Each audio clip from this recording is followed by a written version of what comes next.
8:31 in the morning. So let's call this City Council meeting October 17th to order.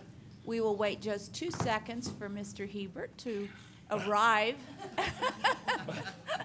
He's been here, okay? He was just visiting. He was on time. Don't take up for him. Don't take up for him.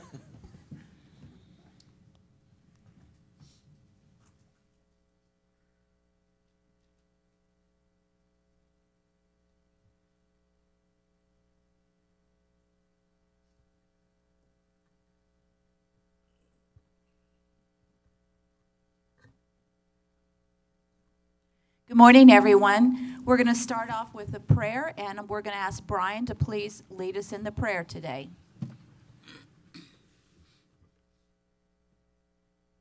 Bow your heads. Dear Heavenly Father, Lord, we pray for divine wisdom for each and everyone sitting here making decisions for this community. Lord, we pray for the strength to live as community, to love one another, and therefore show our love for you. In Jesus' name, amen. Today, to lead us in the pledge, we have TLC, San Angelo's National Junior Honor Society. If you would please, I have 3 people, I think, that are going to come forward, and the rest of you are going to help lead us in prayer from the audience, I understand. Come on up here. Come on right here. Why don't you introduce yourselves? I'm Catcher Joyner. I go to Trinity Lutheran School, and I'm in 8th grade, and I'm the president of the National Junior Honor Society. My name is Victor Ogazabal. I'm in 7th grade, and I'm the vice president of National Honor Society. My name is Landon Humphreys. I am in 7th grade, and I am the secretary of National Junior Honor Society. Okay, let's turn and do the pledges.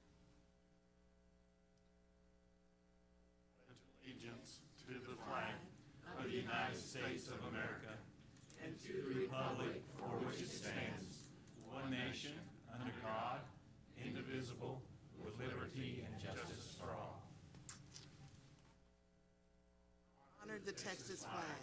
I pledge allegiance to thee, Texas, one state, under God, one indivisible.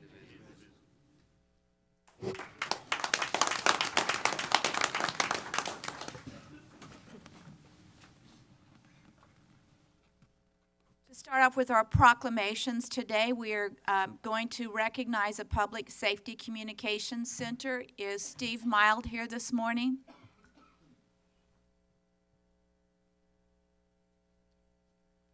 Okay, he's not here, and he has a proclamation, so we'll just skip over that, and we will move on to recognition of Concho Riverwalk selection as a great place in America. Carl White, are you here? Come on up, please. Rick, you're on. Come on.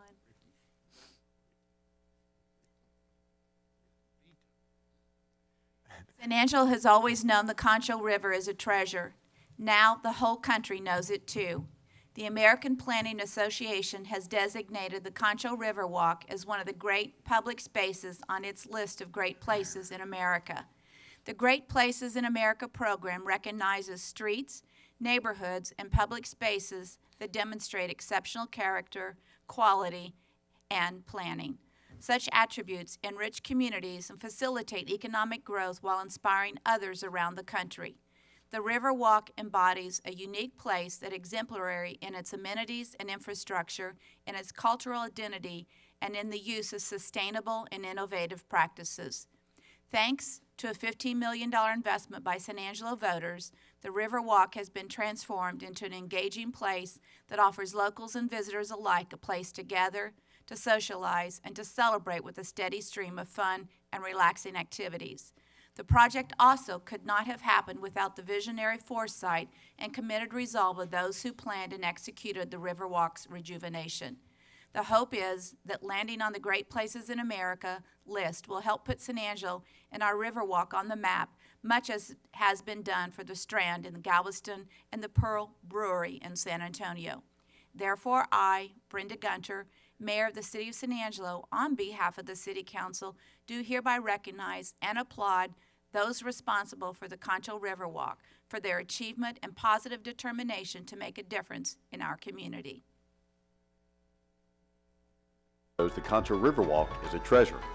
Earlier this year, the state of Texas learned that too, when the Riverwalk was named one of the official Great Places in Texas by the American Planning Association.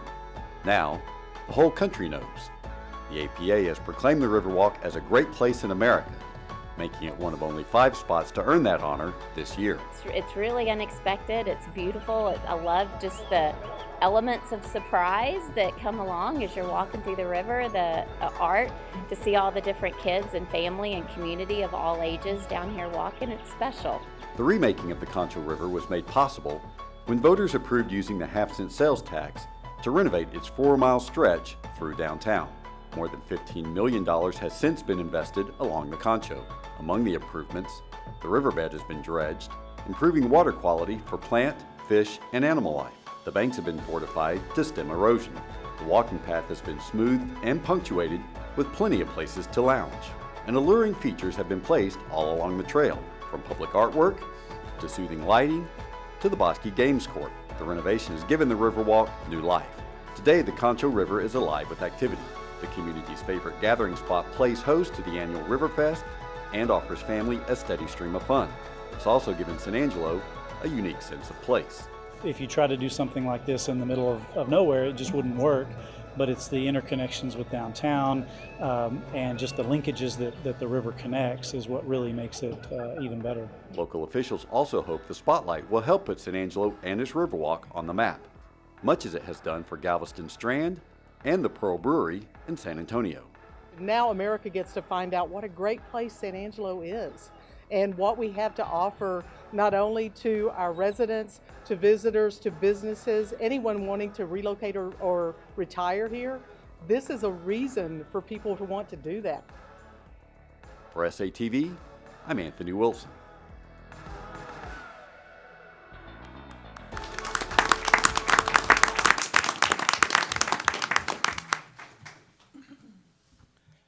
I want to thank a few folks for this. First of all, I want to thank my boss, Rick Wise, standing behind me, for his leadership for the River Project. It really went on for 10 years, providing the vision and the direction to get it started and get it done.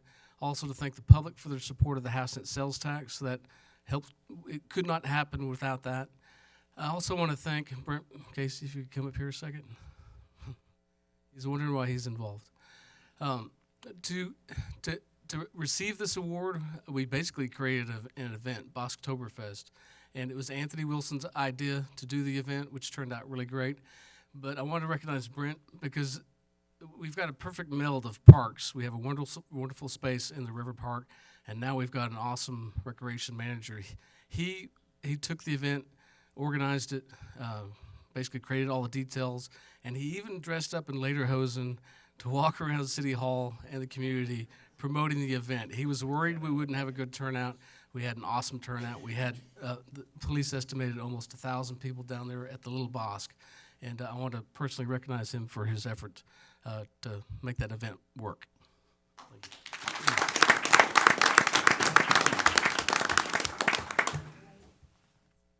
It looked like he was real happy about dressing up in the lederhosen too.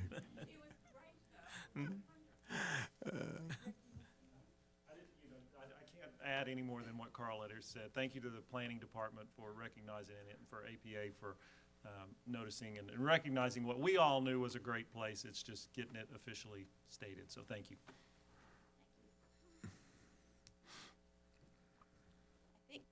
Steve Mild is here, so we're going to have him do the Public Safety Communications Center proclamations.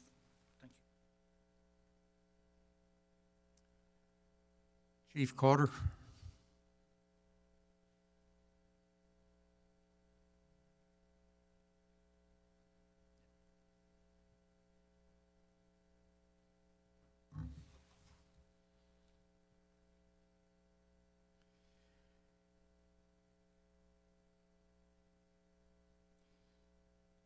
Public safety dispatchers are a group of people who are never seen. They're always on the job, but are seldom appreciated. While others are at home on holidays, they are working. While others have weekends off, their days off may be during the week.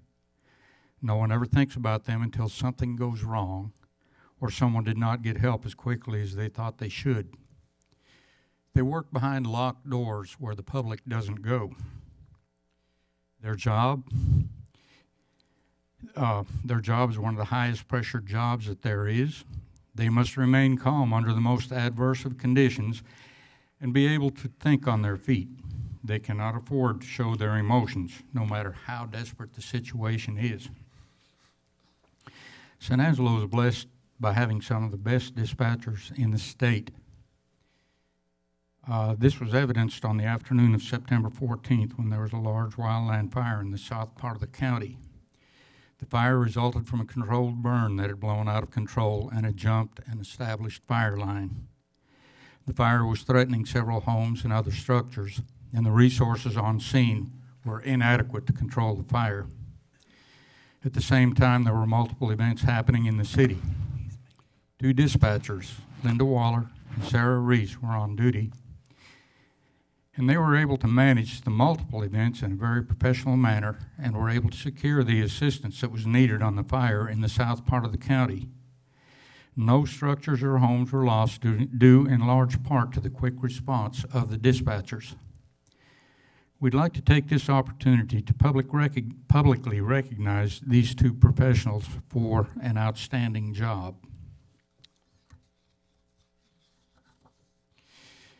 Chief Rod Bourne of the Wall Volunteer Fire Department requested that these presentations be made, and he has completed these two certificates for outstanding support provided to Wall Volunteer Fire Department and all mutual aid partners during the Rocking Chair Ranch fire on September 14th, 2017. Your support and professional reaction at the onset of this incident played a large role in averting disastrous loss of structures and minimized loss of valuable pasture land and livestock. Sarah? Thank you. Well, thank you. Thanks very much. Linda?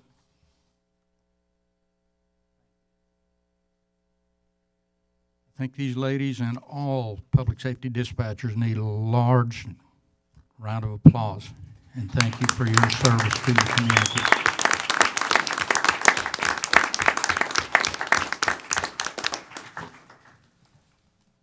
Chris, you're without words? Okay.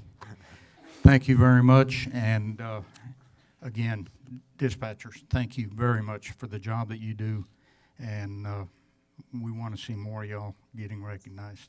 Thank you.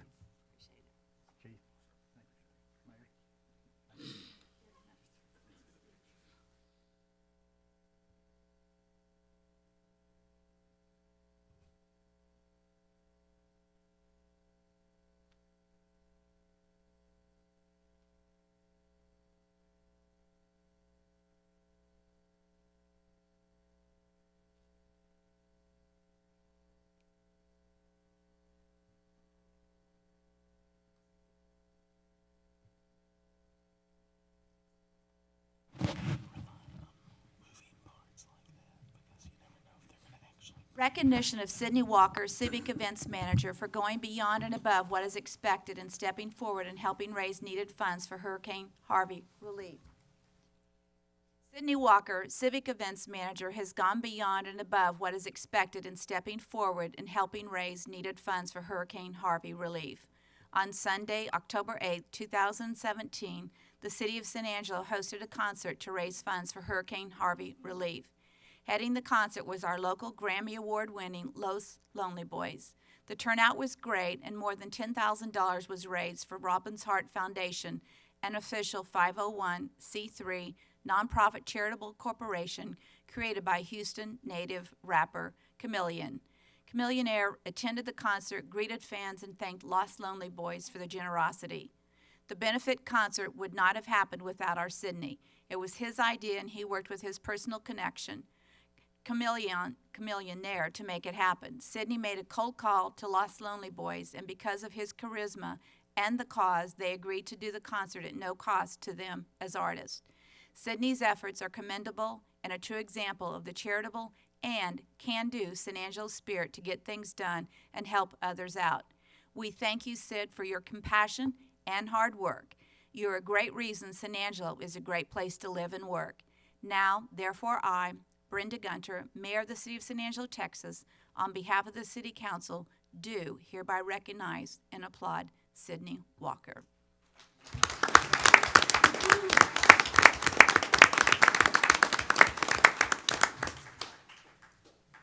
First off, I want to say thank you. Thank you to the mayor. Thank you to the city council. Thank you to my boss, Mr. Carl White, of course, for giving me the opportunity to be able to put this together. But first and foremost, definitely, I first got to thank all the bands that did perform: Los Lonely Boys, Boogie Town, Tequila Brothers, Young Gun and Outlaws, because without them, there's no show. Then I also got to thank the ones who actually donated and sponsored the event. Of course, All American Chevrolet, they pitched in a lot for us to be able to put together and afford for the sound and everything else that goes together with the concert. Without the sponsors and stuff, there's no money involved in this to be able to pull this off. And then next, going into that, I got to thank everybody that actually came out, supported it, donated, sponsored, that helped out to the event, because without them that donated, we wouldn't have raised over $10,000. And to me, that's a huge accomplishment for San Angelo, Texas, to be able to pull that off on a Sunday night. Once again, I appreciate the support, and thank you to everybody else.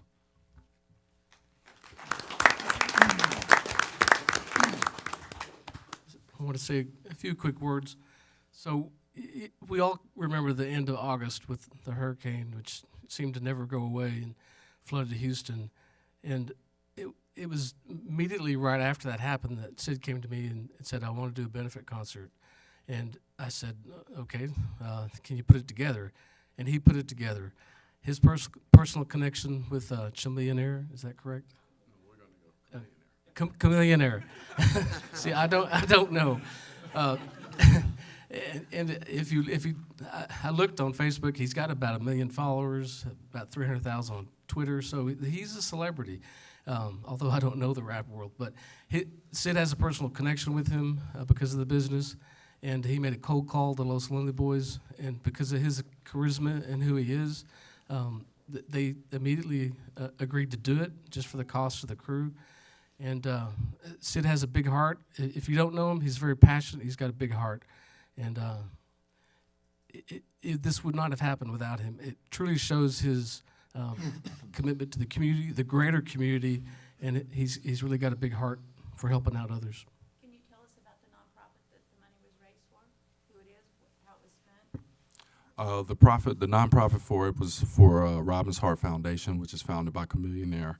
Chameleonaire himself, he put together $25,000 of his own money towards Robin's Heart Foundation to be able to be funded for, Hurricane Harvey victims. His biggest thing was that he wasn't going to take any type of, with a nonprofit, of course, you can get your payout of it and stuff, but he's dedicated towards 100% of the proceeds to go towards it. For him, he's really wanted to help the families that were truly affected by Hurricane Harvey. Of course, you can't help out everybody, but there are some families that were, actually trying to help others get to safety and were electrocuted, or families that, senior citizens that just couldn't get out in time for the hurricane, and all the other families that are going through things. So he's truly committed. He's actually out there working with everybody else that's involved with the foundation to make sure these funds are getting spent correctly. You can follow it on robinsheartfoundation.com to make sure you see where those funds are being spent at as well.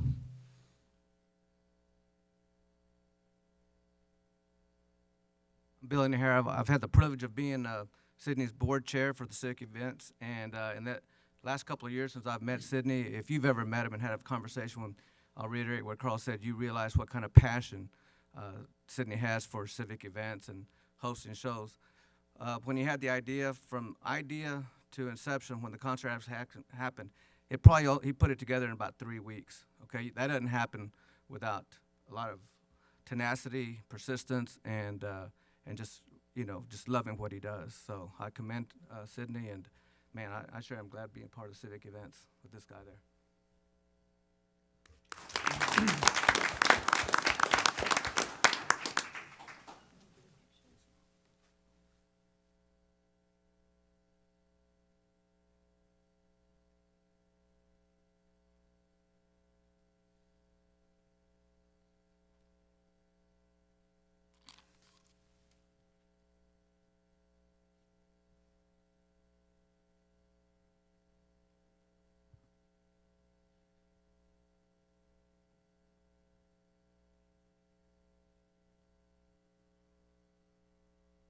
We will now open public comment.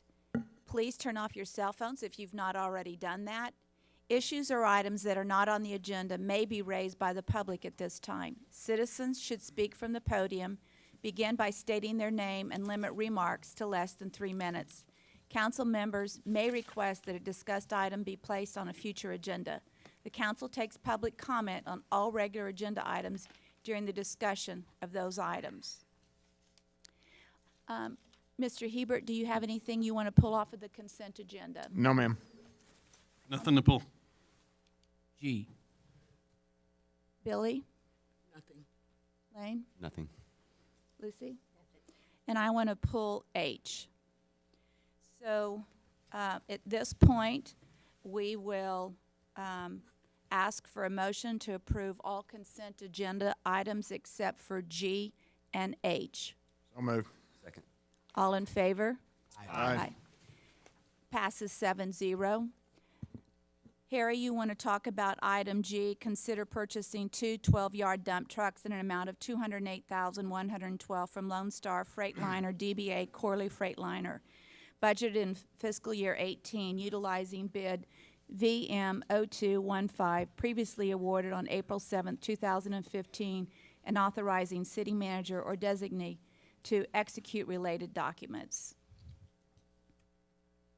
And the only thing I want to do is publicly let the citizens know that this was a contract from 3 years ago, and we are now getting pricing from 3 years ago for 2018 trucks. Is that correct? That's correct, yes, sir. Well, then there's got to be a substantial amount of savings from that 3 years, because if you go out and purchase an automobile today, you know it's increased.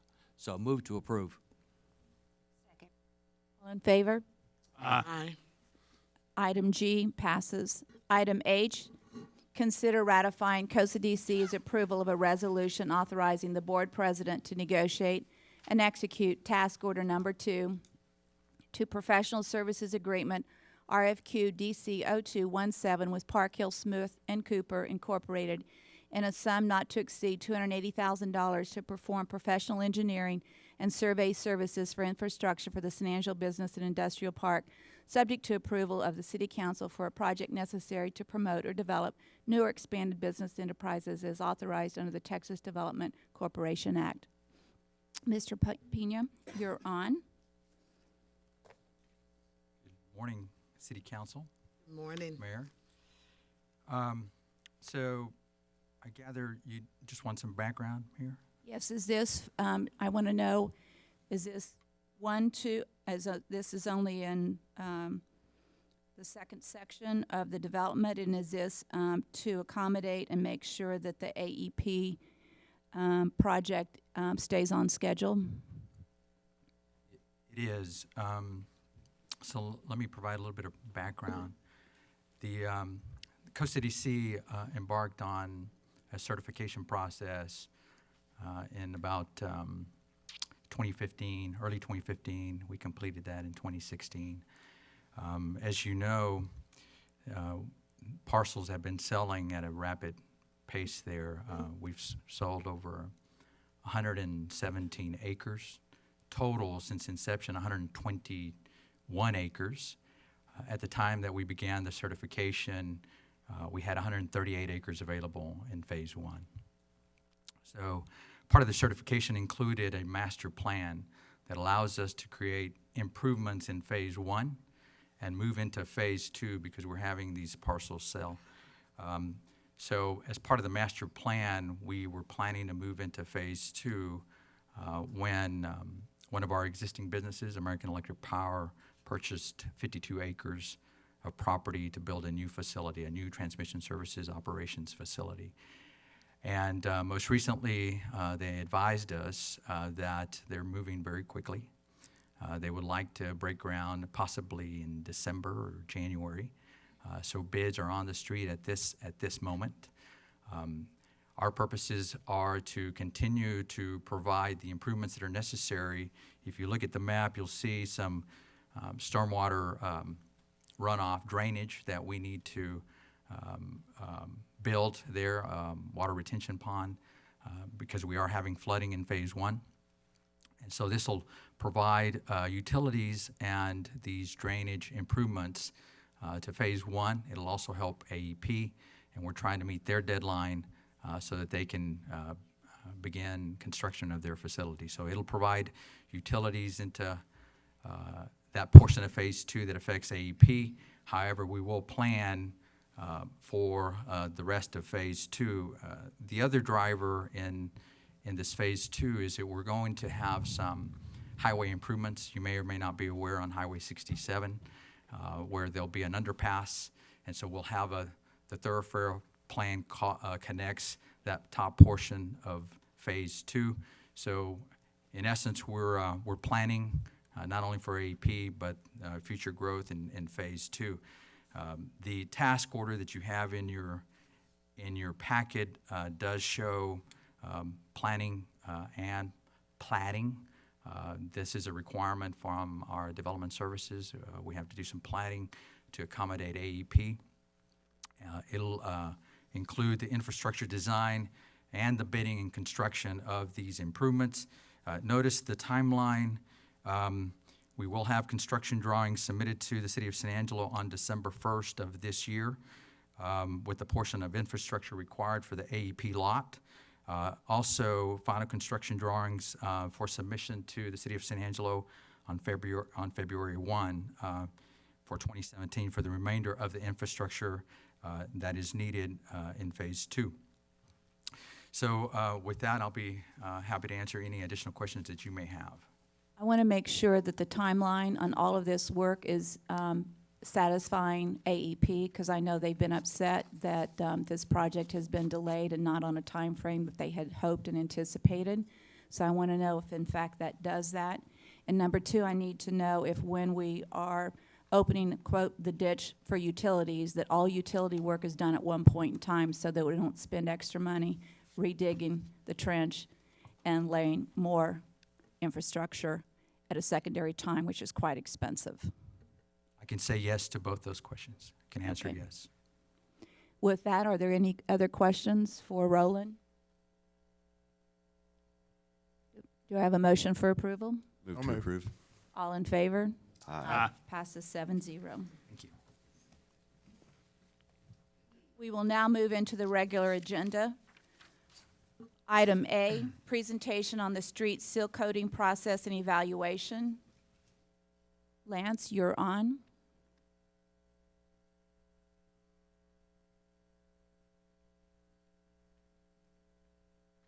Good morning, Lance Overstreet Engineering Services.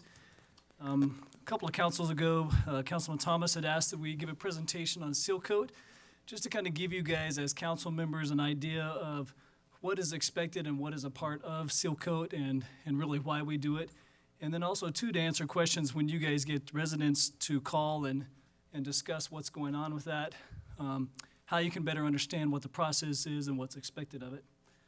And so I believe they're starting our seal coat.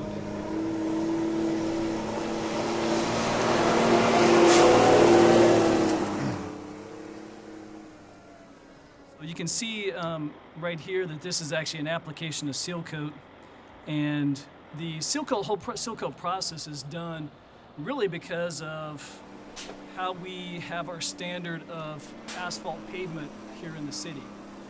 As you guys might have seen over on the loop and in different places, the city actually uses a hot mix asphalt as their standard for roadway construction. That roadway construction is done by taking aggregate and binders and oils and heating those up and those get placed into a machine that actually applies it. Guys, if you go ahead and cancel that video, I'm not really sure what that is, but that's not a part of the presentation. Thank you. It's interesting. It was interesting, but that's not a part of the presentation at all. I don't even know what's there. Well, let me call it educational. Yeah. Everyone was watching the video, and that had nothing to do with the presentation. Now, what did you say? Yeah, exactly. Who are you? Yeah. If you guys could go ahead and start the PowerPoint presentation, that would be great. Not the video. Anyway, the whole standard of what paving is here in the city is hot mix asphalt. And that is applied by taking aggregate, it's by taking binder, they heat it up, they apply that, and almost all the streets here in San Angelo to these days is designed and constructed that way. But what ends up happening is that when you, there we go. Okay, now we're good. All right, so this is what the hot mix asphalt basically does. And you guys have probably seen them actually installing new pavement around town. And it's done with this machine. It's done by aggregate, binder, put together, heated up, laid down on the roadway. Well, the problem with that, or the benefit of that, is that when asphalt is first installed, it's pretty much watertight and impervious. And what that means is that that binder and those oils that's in that asphalt naturally, it actually helps to seal that asphalt to keep it from degrading. But over time, most of you guys, if you've ever seen it when it rains, there's a little light sheen of discoloration on the roadway when it first starts to rain.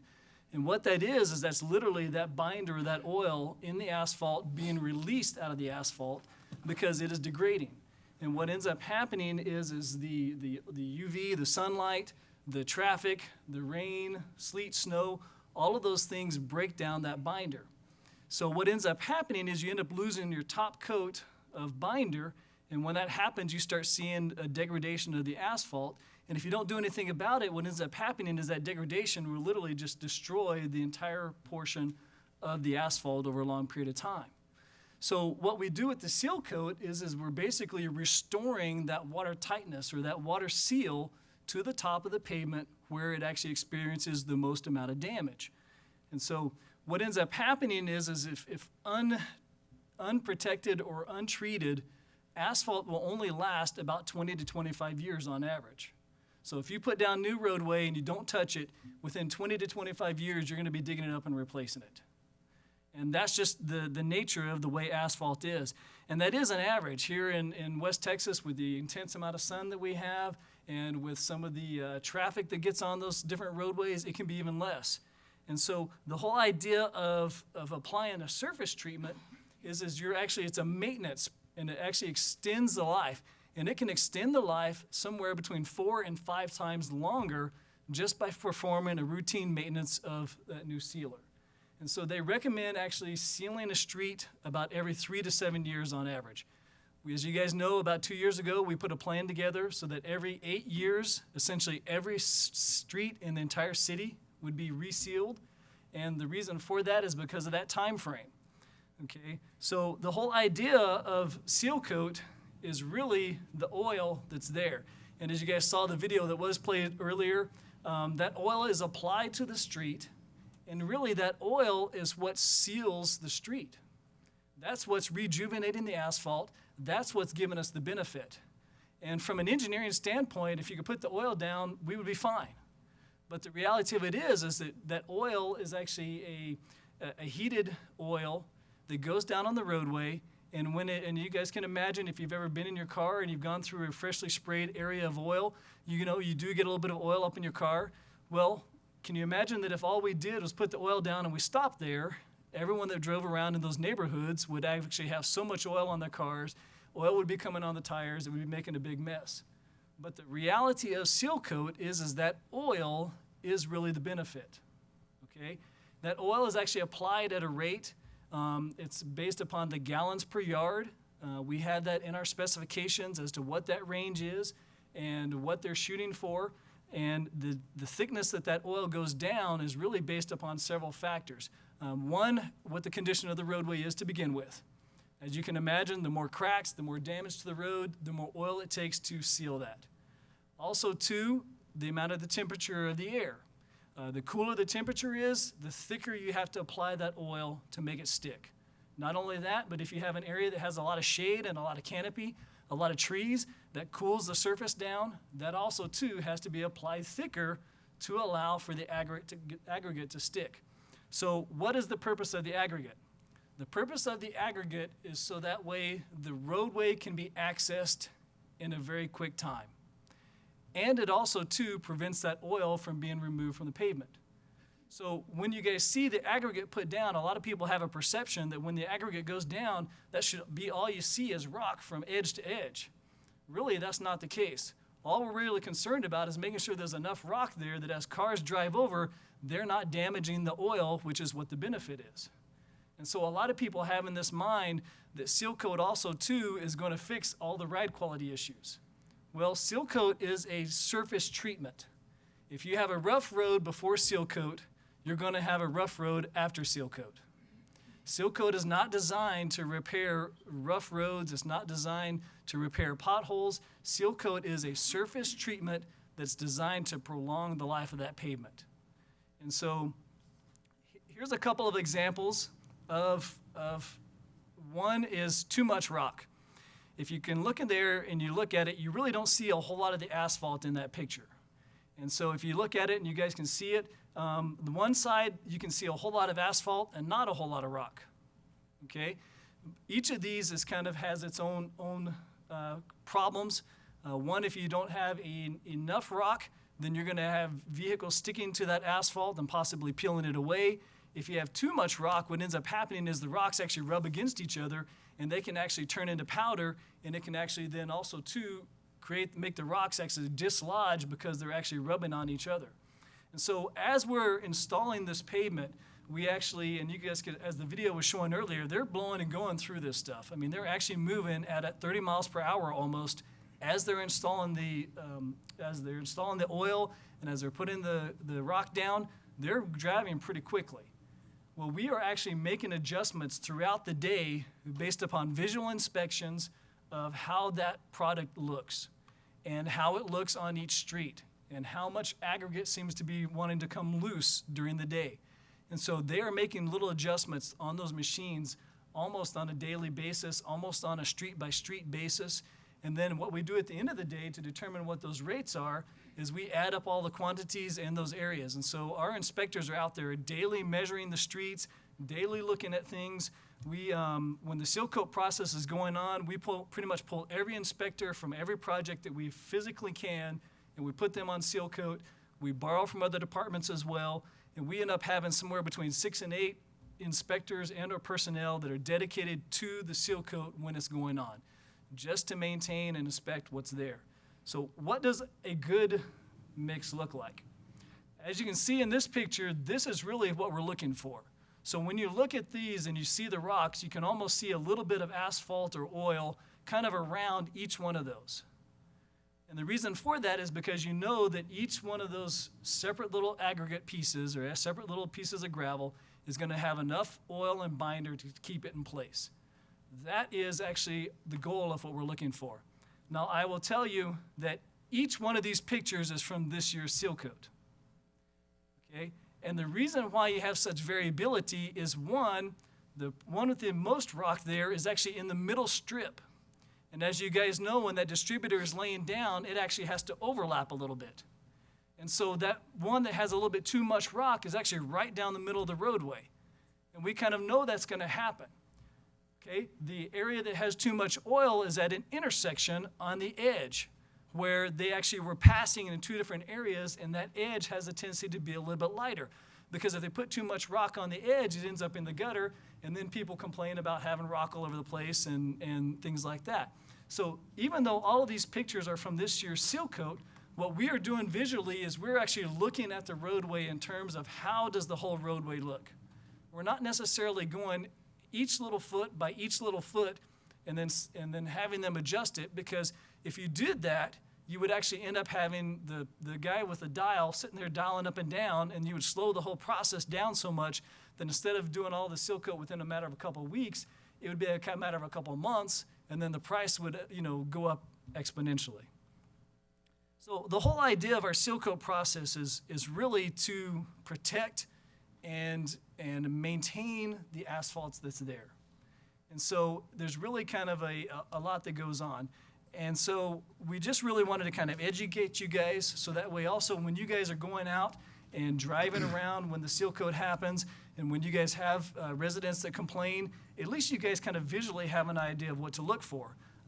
I can tell you that being the project engineer this year on the seal coat project, I would actually drive around on a daily basis through the streets. And I will tell you that if you're driving down on a fresh seal coat street and it doesn't sound like there is a gravel truck following you with all of the little tings on the car, and you're driving around and you're just hearing one or two every once in a while, and the street has been swept, that is really the best application. Now, if you're driving around and it sounds like, a hailstorm on your car as you're driving, that's too much rock. And so a lot of times too, we have people in the residents that don't understand that it's not going to be a brand new paved road. It's not going to have rock edge to edge. And so we get a lot of people that, will complain, oh, there's not enough rock. Well, as long as you can drive over it and not peel up the oil, then we're okay with that. And so that's kind of that fine line that engineering balances with that. So did you guys have any questions on seal coat, on the process, on the rock? I have a question. Sure.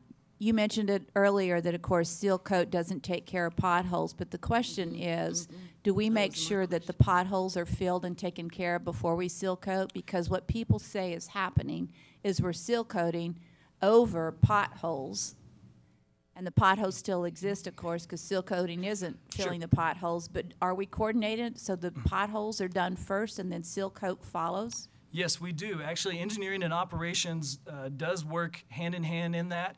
We actually started working on the streets about 3 months prior to the seal coating process.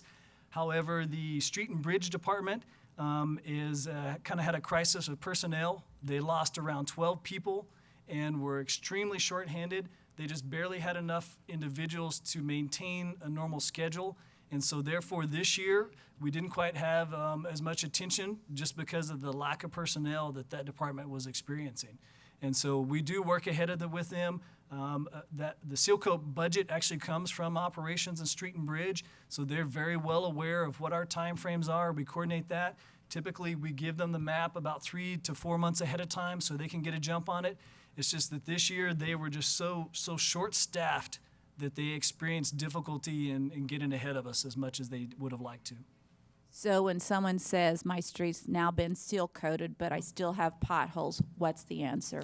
The answer on that is that they can still come in and actually repair that pothole on top of the seal coat. The mix that they use for those potholes actually has some of the same properties the seal coat does to be able to prevent that water from getting into it. And so it's just a matter of patching the pothole on top of it. But in terms of the street itself, it's not going to have any issues with it. I also have noticed that when there's seal coating going on, that very often there's vehicles still on the street, so they work around the vehicle. Mm-hmm. What do we do in terms of communication to make sure people understand all vehicles are off the road, and then how do we go back, because it's got to be time consuming to fill in those areas where the vehicles remain parked on the street? Absolutely. And we actually leave the door-to-door notifications of the residents up to the contractor, because they actually kind of dictate the schedule and the speed at which they're working. We have asked on most of our contracts that all the residents be notified about 2 days in advance. We also, too, put out public information announcements through Andy, through the news media, that seal coat is going to be happening. We have the contract here before council, so we are notifying the public as much as we can. The reality of it is that some people just don't make it a priority to move. And in those particular instances, the term for that and the terminology for that is called a skip, which means literally they have to skip that space. Now, engineering has actually been working with legal as to how we can deal with this, because other cities actually have a towing item in their contract to where they literally will grab onto that vehicle, they will put the vehicle on a tow truck, they will turn it around the block, they'll do the seal coat, and they will set it back in place. And when we give the public notification on their door, do we tell them we're going to do that?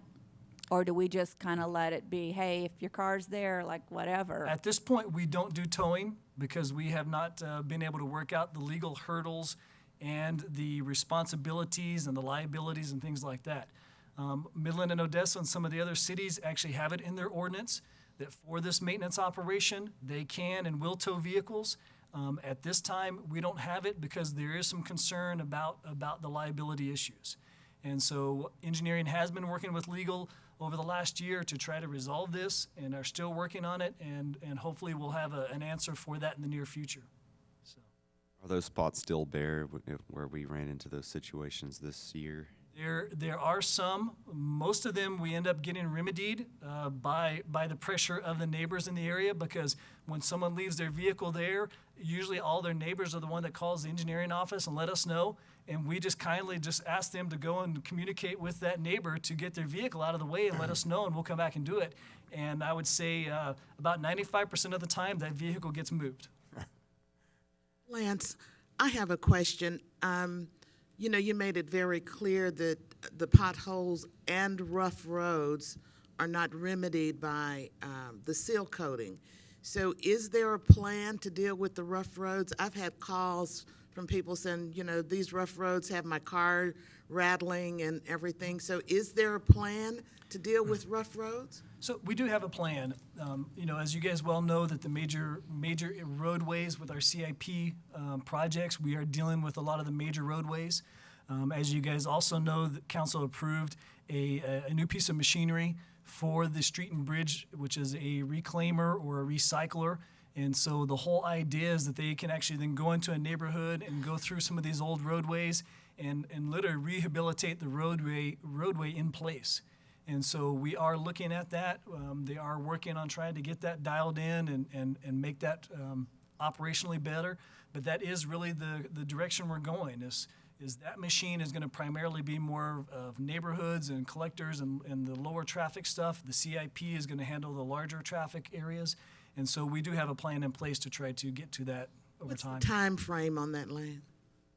That I would have to defer to our operational department. I know that Shane is working on that with his crews, and they have actually been doing a lot of test strips over here on South Concho Drive, and really trying to get that dialed in and make that something that can be done on a frequent basis. And I'm sure that a lot of that is going to, once that's set, roadways are going to be examined and determine which ones are going to be the best candidates to start with, as well as our Fugro study that we did a few years ago that talked about and rated all those roadways.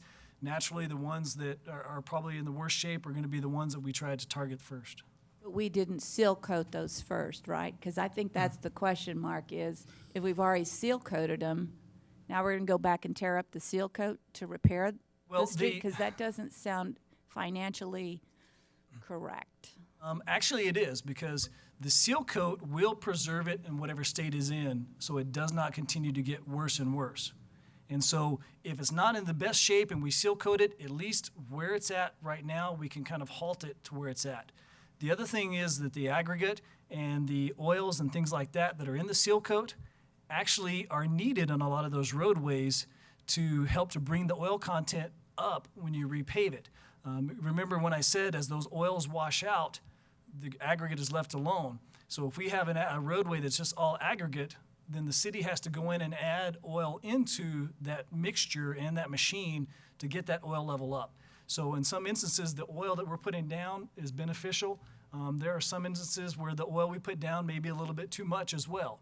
And so that's all a part of evaluating those roadways and the quality control that we're doing as we're using that reclaiming machine.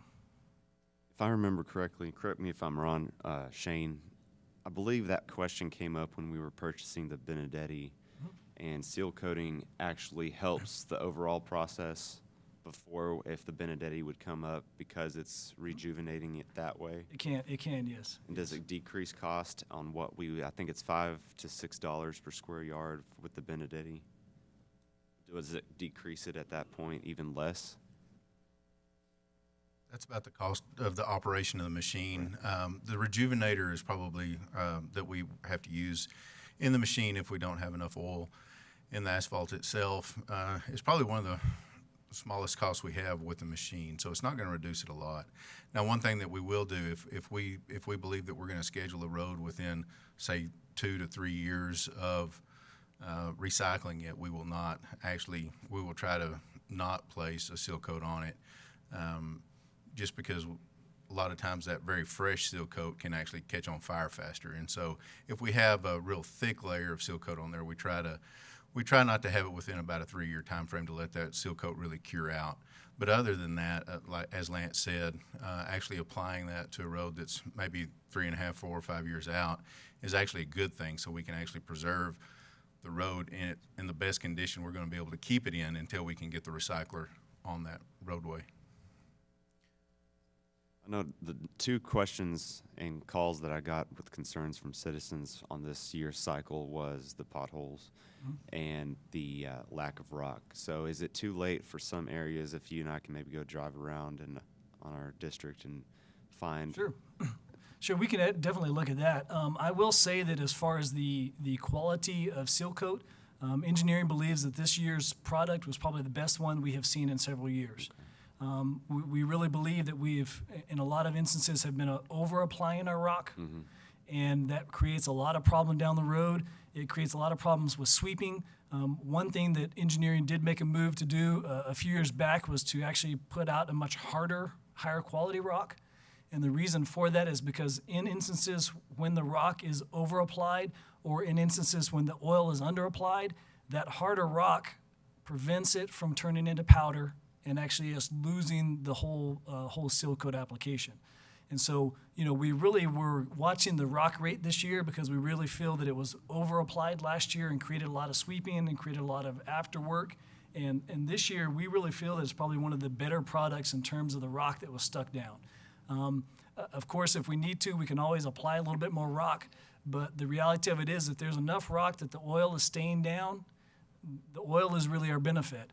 And so, there may be some edges or maybe some intersections where, it might be able to use a little bit more rock, but for the most part, we really believe that what has gone down this year is probably one of the best products we've had in several years. Further question? Just a quick comment, Lance, and I appreciate this because during the seal coating process, all of us get a number of citizens that call, and you educated me about 4 or 5 weeks ago, and I certainly have been able to answer a lot of questions to a lot of citizens, so thanks for the presentation.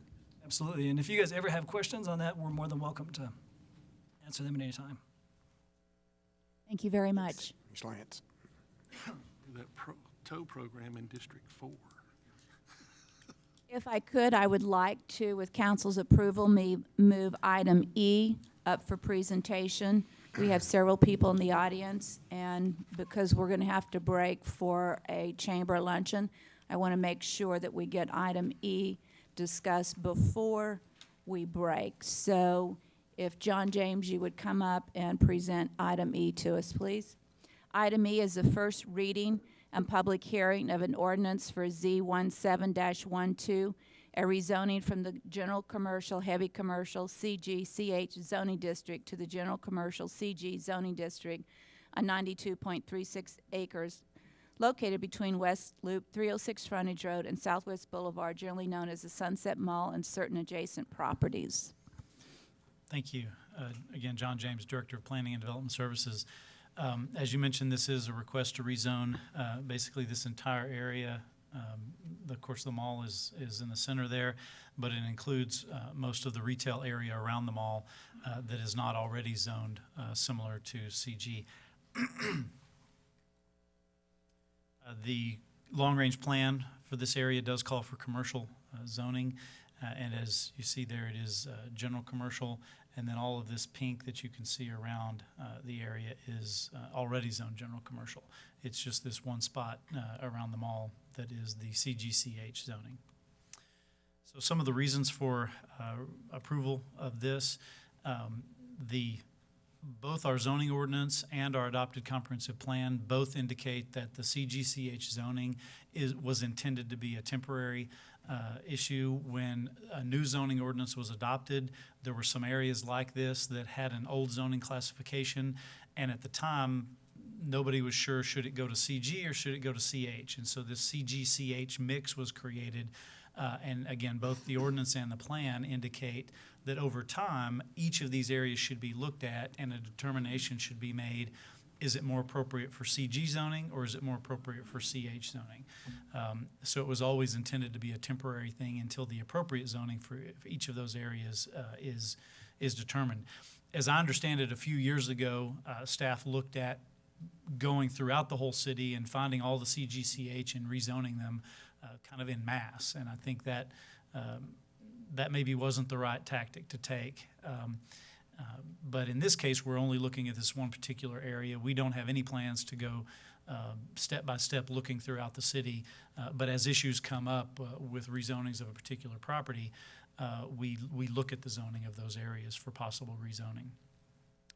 All of the uses in this area, we were not able to find a single use that is not allowed. In other words, we're not creating any non-conforming uses in the area. We believe that some of the heavy commercial uses that would be allowed under CGCH really just aren't appropriate for a retail area like the mall, and I'll talk a little bit more about that in another slide. And then again, this whole area has developed consistent with the CG zoning. Had this been zoned CG back in 2000 when the ordinance was adopted, I think everything would have gone along fine, and it has not created any problems in terms of the CG zoning that is being requested. We did send out our notifications. 72 notices were sent out. We got 8 responses in favor. You can see those in blue. 1 in opposition, which is the mall itself. You may have seen the letter that was sent by the mall manager indicating some of their reasons for opposing this rezoning. And so we addressed each of their points one by one in our staff report, but I wanted to briefly mention those here. One of them was car repair. Sears are typically known for having a car repair facility. Minor car repair, oil changes, tire changes, belts, hoses, those kinds of typical light car repair are allowed by right, even under CG zoning. But even the heavy type of auto body shop, paint shop, transmission shop, those are allowed with a conditional use. We think that's appropriate, that if you go into that more heavy type of car repair, it probably should get an individualized review if it's placed in the middle of a retail area like this. The same with retail distribution centers. I think from hearing from the mall manager, I think they're thinking where a store like a Sears or JCPenney's gets into more of the online sales and distribution of those online sales. If that's accessory to the retail use, that is also allowed by right in general commercial. It's only if that distribution center becomes the primary use, like an Amazon distribution center or Walmart distribution center, then again, it's not prohibited in CG. It just requires that conditional use where the Planning Commission and ultimately you all could review the actual proposal. How big is the building? How many 18-wheel truck deliveries are there daily? It allows you that individualized review. Indoor entertainment, game arcades, Dave & Buster's, those indoor entertainment would still be allowed by right in CG zoning district. We do have a classification in our ordinance called game hall, originally written for pool halls, billiard halls.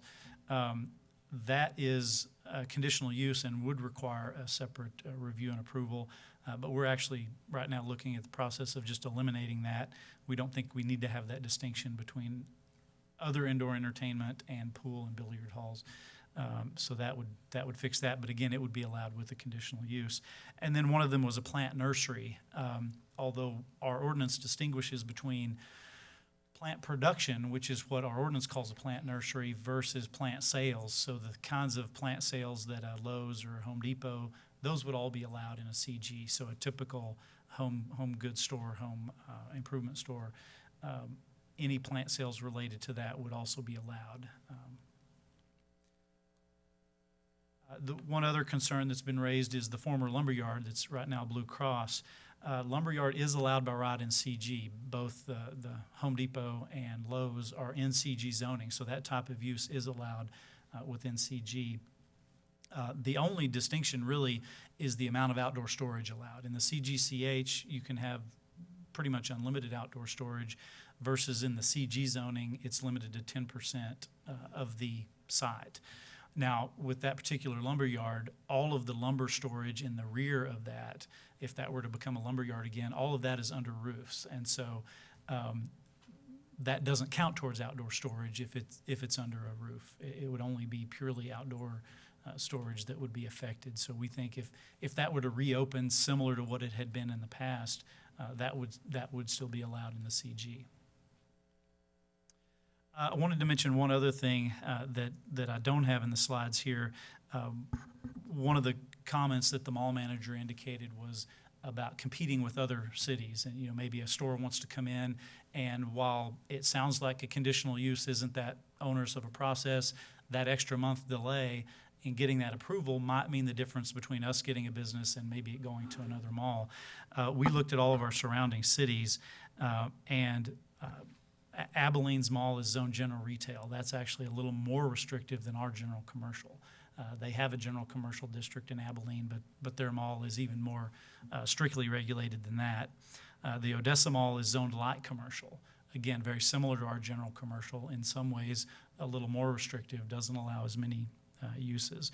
Wichita Falls Mall is zoned general commercial. Again, very similar to our zoning. And then the Amarillo, Midland, and Lubbock malls all have planned development zoning.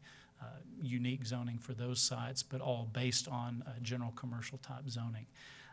So we think this is a reasonable change. As I note here, the Planning Commission did approve it unanimously. With that, I'd be happy to answer any questions.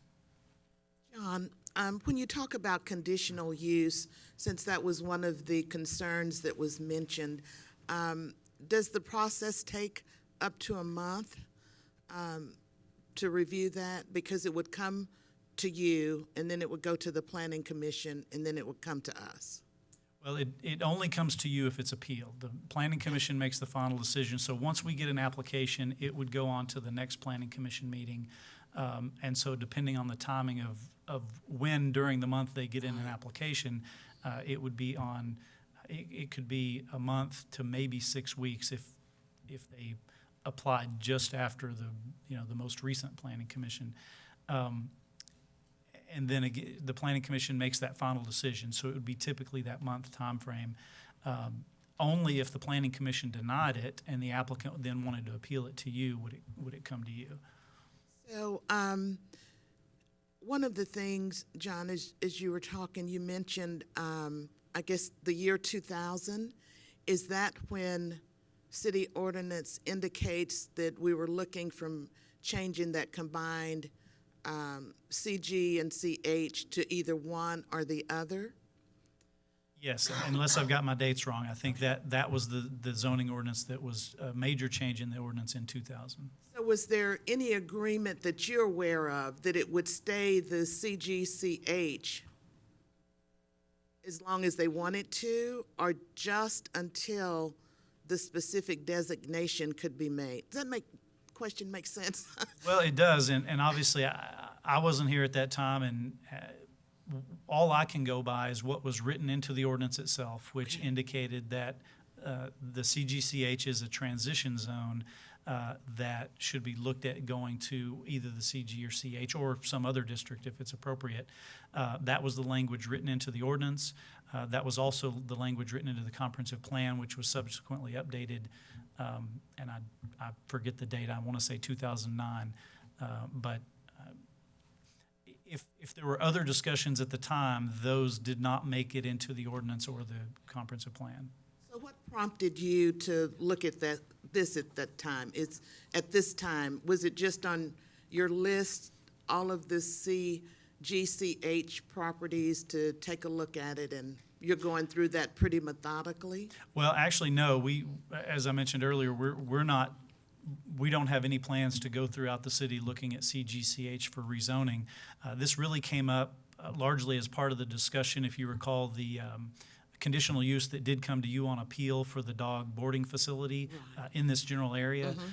And so in the discussion of that, the Planning Commission, in looking at the zoning and some of the concerns of the neighbors of what could be allowed in that zoning in the mall area, the Planning Commission recommended that we at least review this area for rezoning.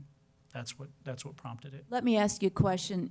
We talked about for example, Amazon wouldn't be able to open up there. But if a Walmart or a Target who don't have enough additional space at their current locations chose to use, let's say, the Sears store as a distribution center for local deliveries, would that be allowed?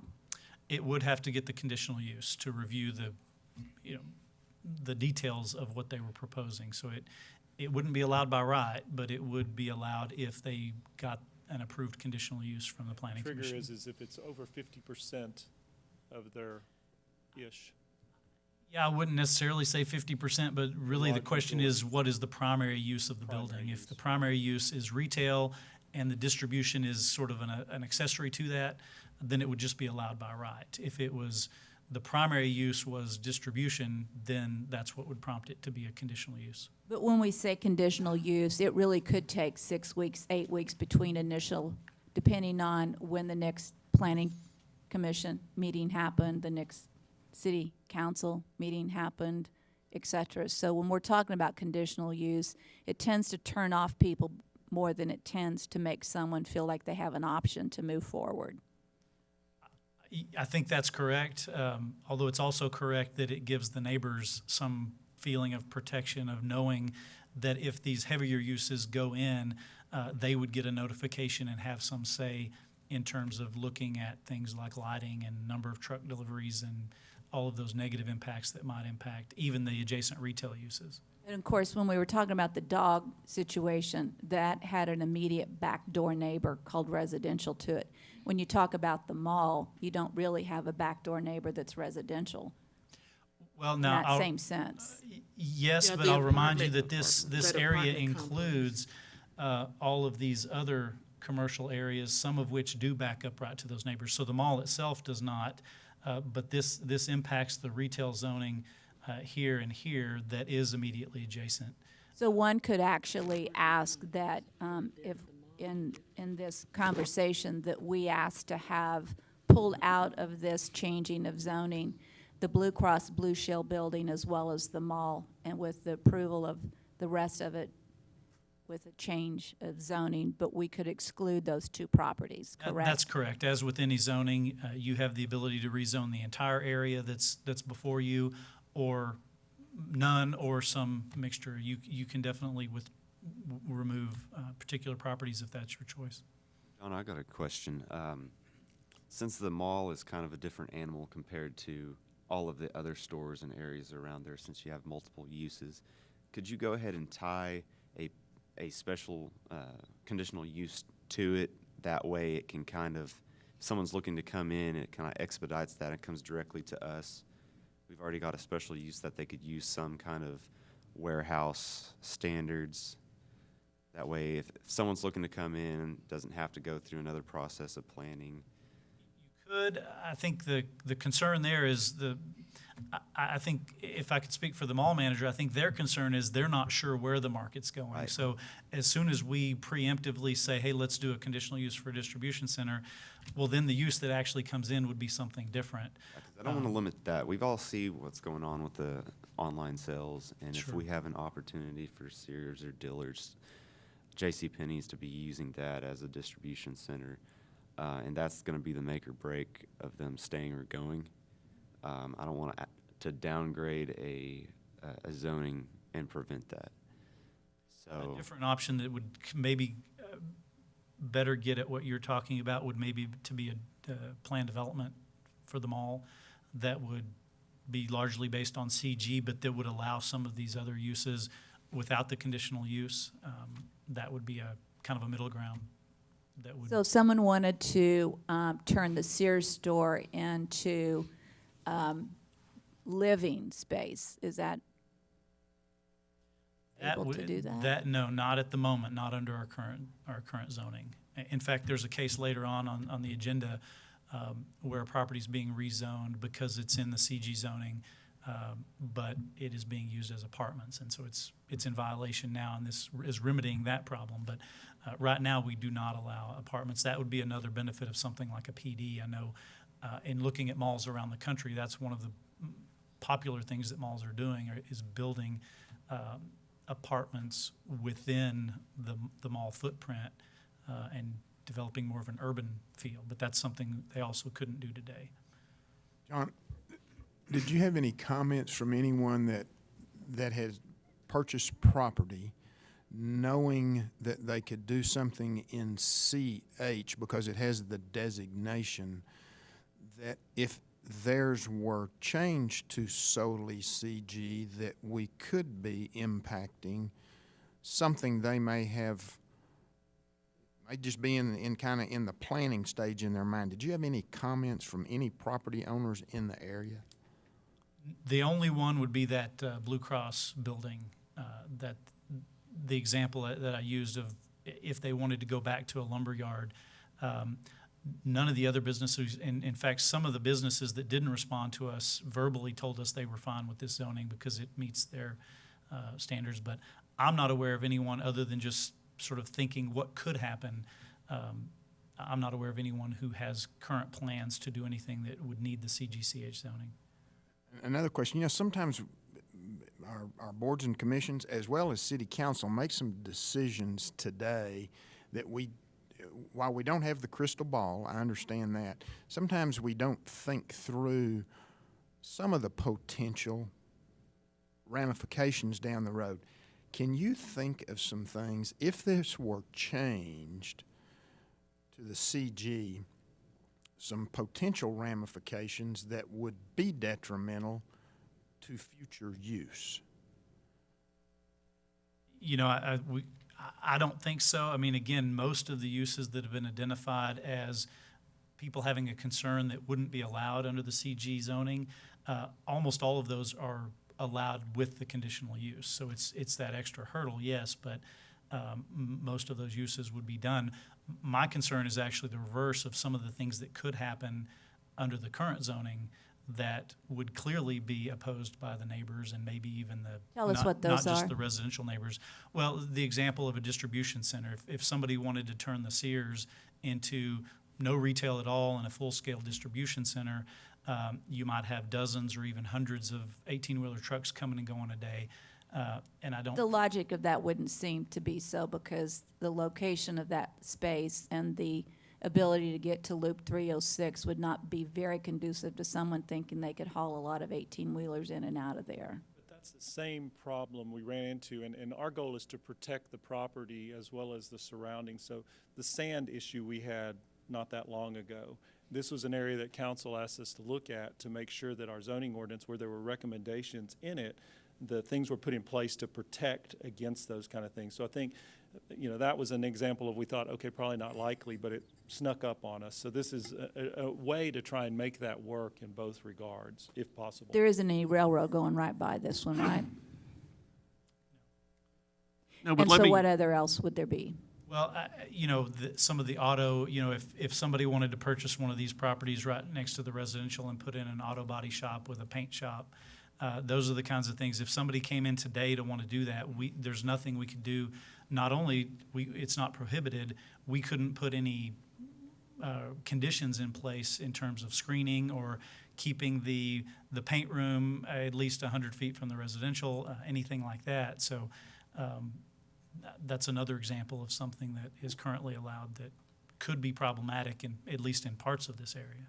Tom, did you have a question? Well, it's just an interjection. I've been getting some calls the past month in my district. Apparently somebody, I don't know if it's a DPS out of Odessa or a commercial truck driving school, is routing in through SMD2. And they're actually going to the old Lakeview gymnasium, turn around. But, I mean, we see 15 to 20 trucks going right down little 2-lane roads that aren't 24, 30 feet wide. And it's becoming a big problem. And it surprised me that it did. But I do see that, and that's my only concern here, is it actually functional as a distribution center? I mean, would we actually do that, or would we try to get them out at our new facility to go with this? That's my concern, is commercial traffic on this. But I've spoken with Sabrina and some people, and I think there'll be time to hear the other side of this point too, is we don't want to do anything to impair growth of business here. I mean, that's the whole point, is let's not impair them with any move we make today. But then again, we do have to protect those neighbors, just like we did with those when we looked at that, dog boarding facility. So with that, well, and don't forget that encouraging business also means having an inviting business area where other retailers want to go. And so as soon as you introduce something that's maybe slightly more obnoxious than normal retail, that might discourage other retail in that same area. So you don't want to detract from the whole area.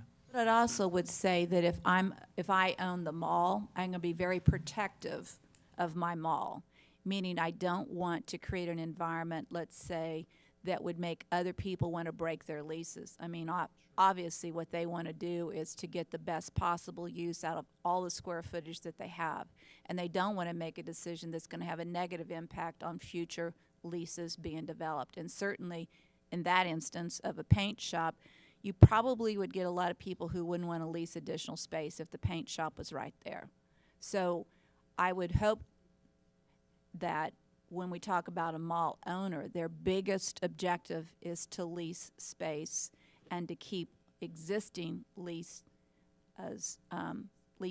happy. So they don't want to be damaging to their own facility. What they're trying to do is get maximum flexibility for the best possible mall. And since it is our only mall, I want to make sure that we have the best possible opportunity to lease that space to create something positive for this city. And we must have a mall in this city. We cannot be a city without a mall. I just wonder at this point if we could hear something from the other side. John, I think. You have to make a motion. Did you raise your hand? You have to have a motion first, Billy, in order to do that for public comment. It's really up to your discretion, Mayor, as to the order you want this thing. So is there public comment that would like to come forward and speak to this? Before John leaves, let me just make a comment. I've heard all of this. I sit in the Planning Commission meeting when we discussed this, so I've heard all of the information. I've heard the concerns up here, but in the long run, what we're trying to do is make sure that we're protecting the citizens in this particular area. And even though we feel like the management of the mall will never do anything to jeopardize that thing, bottom line is our responsibility to make sure that we're protecting everybody in that area. Residents, commercial property, everything else. And as long as they can get a conditional use on everything that we talked about, I think the best thing for everyone is to consider making this particular change back to CG and let us go forward with it. Public comment, please.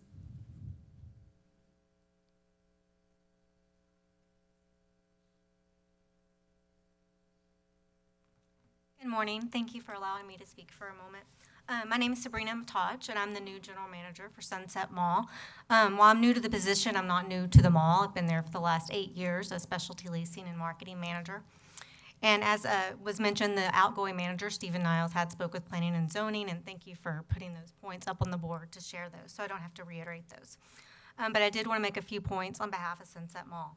Sunset Mall is pro-economic development. We support business. We support creating jobs. That being said, we also support the community and strive to bring uses that are going to benefit the community.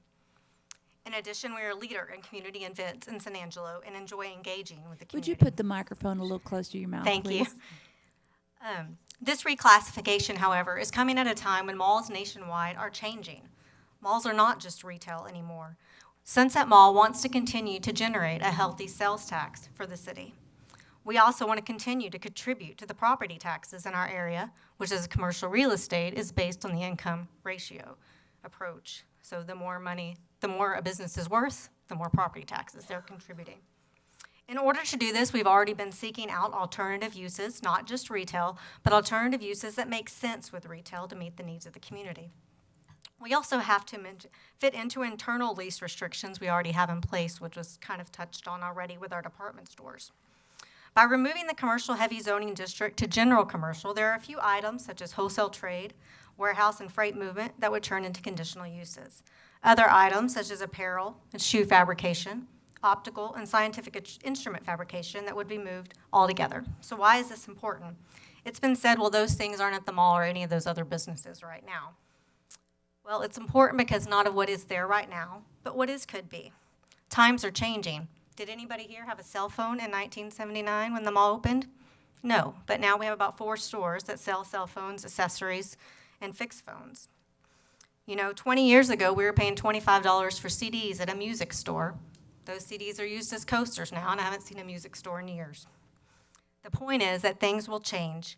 How is to be seen. And in leasing, time kills all deals. It also opens up the chance for additional opposition. So having to go through those additional permissions could, and most likely will, hinder our location being chosen over another that does not have such restriction. That being said, deals could be dead before they have a chance. Now, there may be some misconception that there's already a deal in work for Sears as a distribution center. That is not the case right now. However, we are already looking for those uses, different kind of uses, as I said. We are committed to evolving in a positive way for our community so that we do stay viable. And additional restrictions have the potential to limit the growth, not only for our mall, but for those businesses around us. Thank you. Do you have any questions? Does anyone want to ask Sabrina a question? Well, I guess I'd ask Sabrina, if they're looking at other uses, is there any use that you can think of that may not be allowed by making this change? Again, since we don't really know what all those uses are, I can't say for sure. And I think some of these, I looked at the different general commercial and heavy commercial zoning district uses, and of course some are vague. But for example, apparel and shoe fabrication, I guess that would depend what that is, but I don't, see a lot of damage being done, if someone was making clothes in a space, of course not with all the 18-wheeler heavy traffic. Is that basically to say a factory? Yeah, I'm not sure. It just says apparel and shoe fabrication. John, is that a factory? Yes, sir.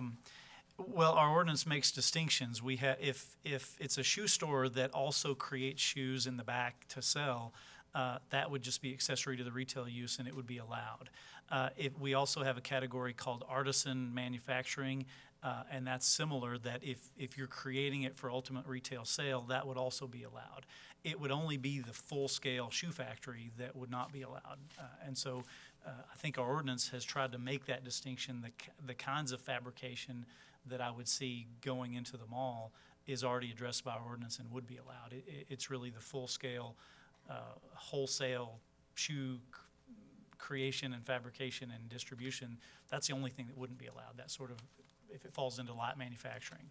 But we've, in the past, not too long ago, shut down the opportunity for someone to put in a factory that made luggage, that made backpacks, even when they were going to create a retail store in front. So I get very concerned that when the wrong person's sitting in the wrong seat, that person will shut it down instead of look at the broader picture, which is what you just said. And it killed the business opportunity because of that. Just a statement, just a fact. I have another. Yesterday I heard a term for the first time that I had not heard before, and it was called downzoning. Is there someone that can speak to the impact that would have? Well, I would defer to there may be some public that wants to talk about that. Downzoning is really just taking the zoning from a classification that allows more things and zoning it to something that allows fewer things. And so that's really all downzoning means. Is there someone that could speak to the potential adverse impact of downzoning? And let's finish this discussion, then we'll talk about downzoning. So is there further comment on Oh, I thought she was through. I'm sorry. She might be, but there are other people in the audience. I wanted to ask Sabrina, Yes, as sir. you look at this for you, is there anything here that this zone change would cause heartburn? I mean, when you're trying to make a deal, I know we hear things in our conversation yesterday.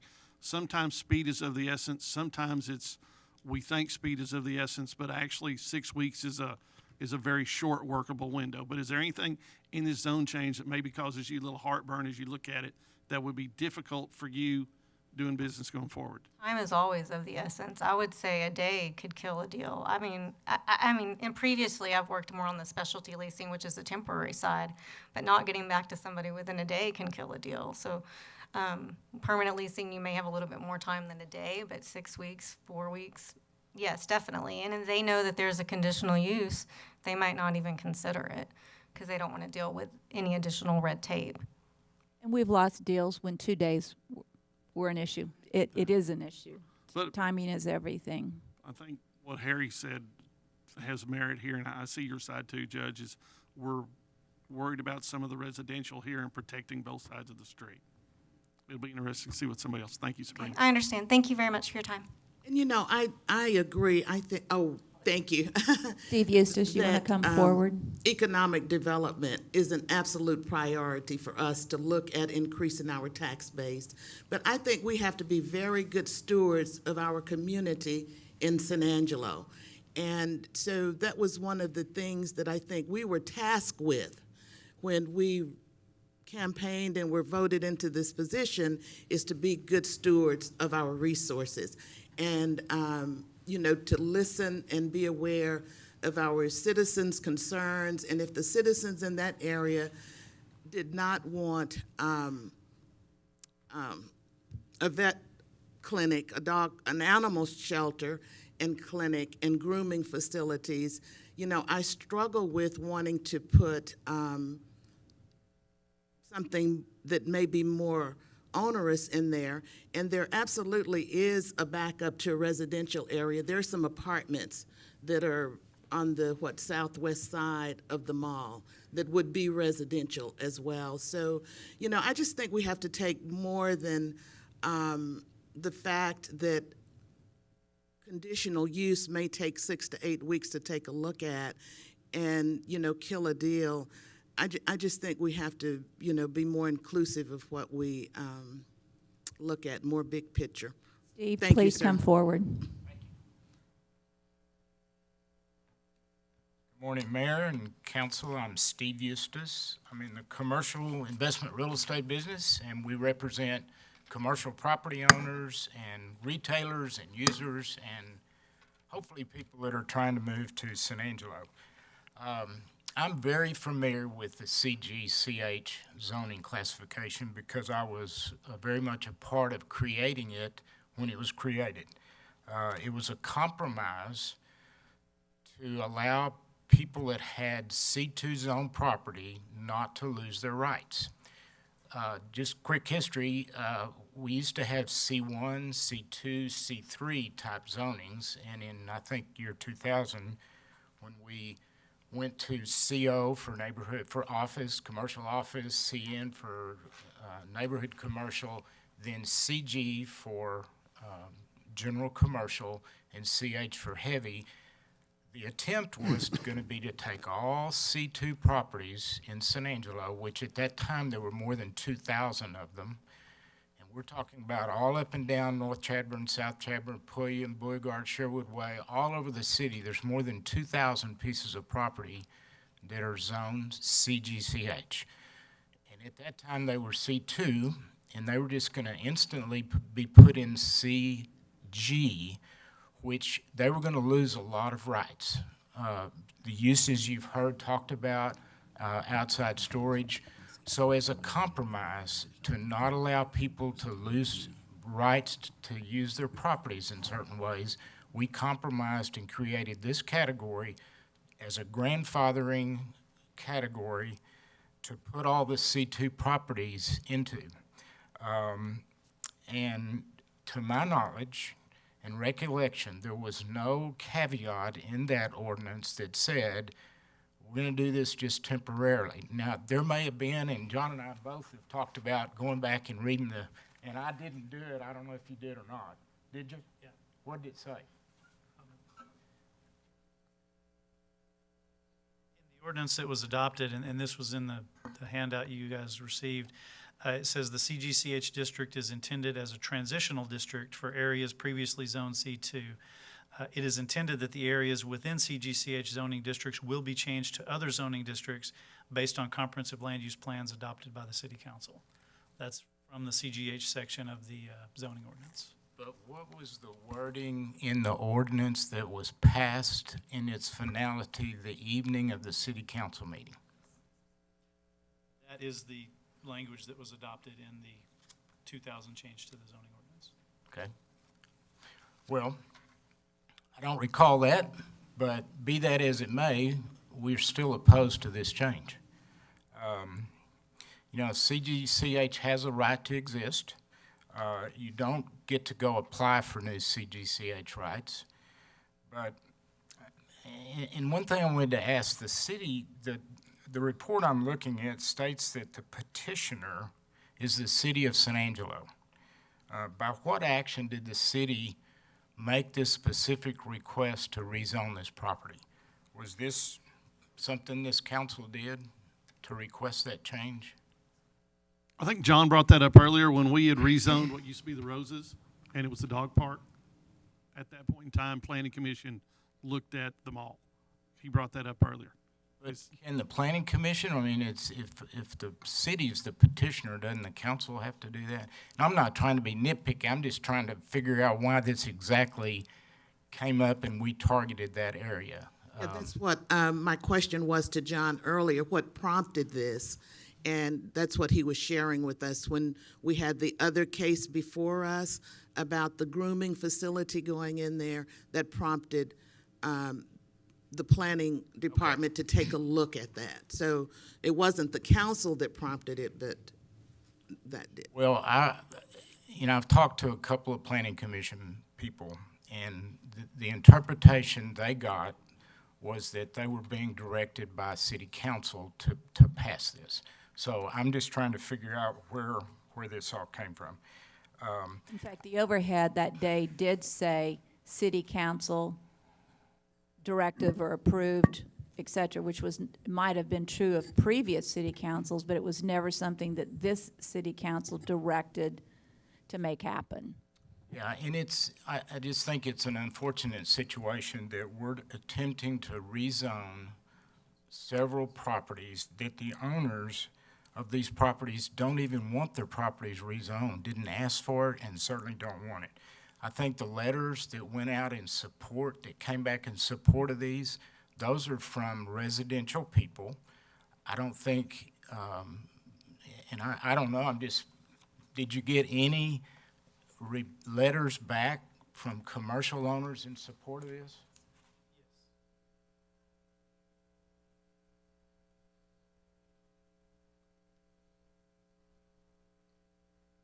And okay, that's an apartment complex, that's a house, that's a house, that's a house, that's a house, that's a house. I don't see any commercial properties, and you're rezoning their property against their will. That just doesn't seem right to me. And I also want to point out that I don't think a lot of people that own commercial property have any idea that this action is going on. Steve Stevens was here, but he had to leave. He had an appointment at 10. He had no idea. He's one of the owners of the Blue Cross Blue Shield building. He had no idea that this was going on until I told him. He, like many others, their notices go to either a tax service, or many of these properties are owned by corporations that, you know, the mail goes to wherever, and they're not paying that much attention to who would have thought you're going to try to rezone my property. You know, we get these notices all the time about there's a zone change in there, and most people don't take care of it, don't think anything about it. It's none of my business, doesn't bother me. So I would contend that there's a lot of people that don't even know that you're going to rezone their property. The reason Steve Stevens would be opposed to this is it's been referred as the old lumber yard. That was a lumber store until it closed. It is a lease to Blue Cross Blue Shield. The back of that building has huge outside storage areas. There are covers over some of them, but if Blue Cross Blue Shield were to move at the end of their lease, and we hope they stay here forever, but if they do leave, you know, it's not going to be a lumber store, but it could be somebody that needs a lot of outside storage. I'm going to go out on a limb a little bit because I've got to be careful what I say, but we've been working with a company for over 2 years. There's a major company that has retail, commercial, wholesale, retail. Let's just say they're in the home type business. They need a lot of outside storage. They're willing to screen, they're willing to do whatever. We have not been able to find them a location because of outside storage. We did find one, but after surveying the situation, we knew we'd never get a conditional use passed. When companies come to town, you know, we say, well, they can get a conditional use option. You know, we've talked about the time, but also nobody wants it disclosed publicly that they're coming or looking until the deal is ready to be done. And so when you go to get a conditional use option, those companies have to stand up here in front of the world and talk about what they're going to do with that property, and they don't want to do that. I promise you, they don't want to do that. So, you know, there's not been any problems caused. The one issue you've talked about is the dog grooming thing. That worked like a charm. They had to go get a conditional use, and it was turned down. Can anybody tell me a problem that CGCH has caused? I just don't think there is one. This is not necessary, and I just don't want to start down this road again. We've been down this road a few times before, and at first it was an attempt 4, 5, 6 years ago to do the entire city, and we just don't need to get back into this thing. I just don't think that there's a problem. What are we trying to solve? I don't think there is one. I would ask you to vote against this, please. I'll answer any questions. Any questions for Steve? Jim, I think we're going to make a comment. Lance Lacey, one of you two, please come forward.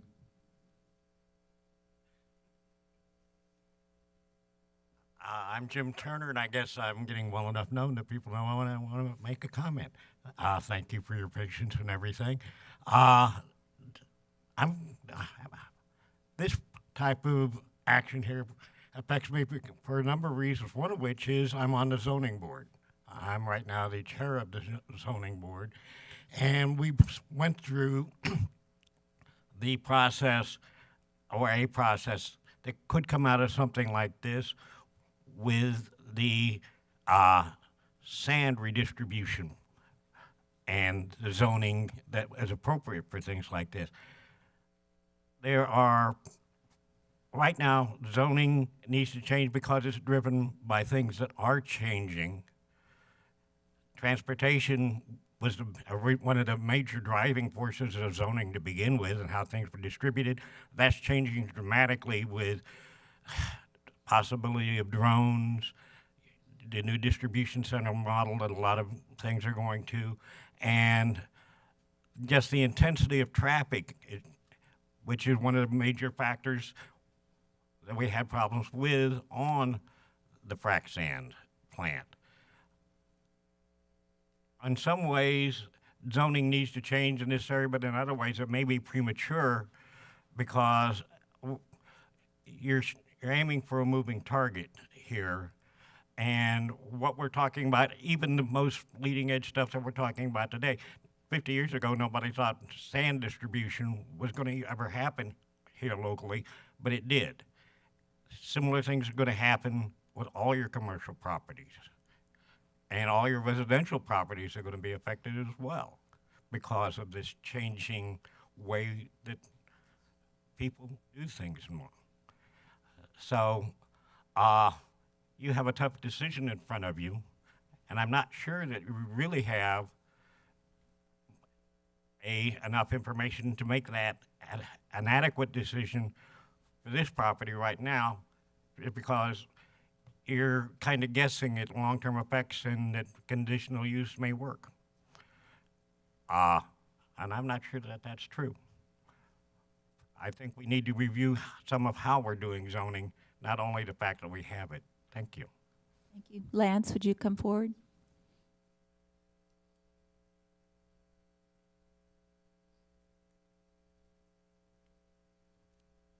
Good morning. My name is Lance Lacey. I am the broker-owner of Lacey & Company Realty. And those of you who know me know that I have spent a considerable amount of my life in the protection of private property rights. And so I come forward today to talk to you about that. Nobody, absolutely, as Steve said, wants their rights taken away from them on property. And you or I, either one, would not want that. I'm just going to make a couple of points, not to be redundant with the things that Steve said. But back when this was zoned CGCH, there was nothing else around the mall. And so all of that residential area, all of those other areas have filled in since then. I can tell you, having been a developer on residential property that backs up to commercial property, those lots do not sell for as much as lots that do not back up to commercial property. The market has accepted that. The residential market has accepted that they are backing up to commercial property, and so that hadn't changed. So I come forward and just say that I don't believe that we would be doing the right thing for those folks. My recognition is that which Steve had. There was stranded property rights when we changed that zoning classification. And I did not recognize that it was meant to go away, but I didn't write the history to it. You get up, you walk away, you go back to work, and you do what's done. And so those who write the history behind that meeting may have made the indication that it was a temporary, that it was transitional, and in fact, it's stranded is what it is. Those property rights, the concern on the council at that point in time was that those owners of those individual properties stood to lose, and that wasn't their intent. It was for future growth of the city of San Angelo. How do we create a little bit tighter zoning going forward, but not to hurt those that have already invested in their properties here in San Angelo?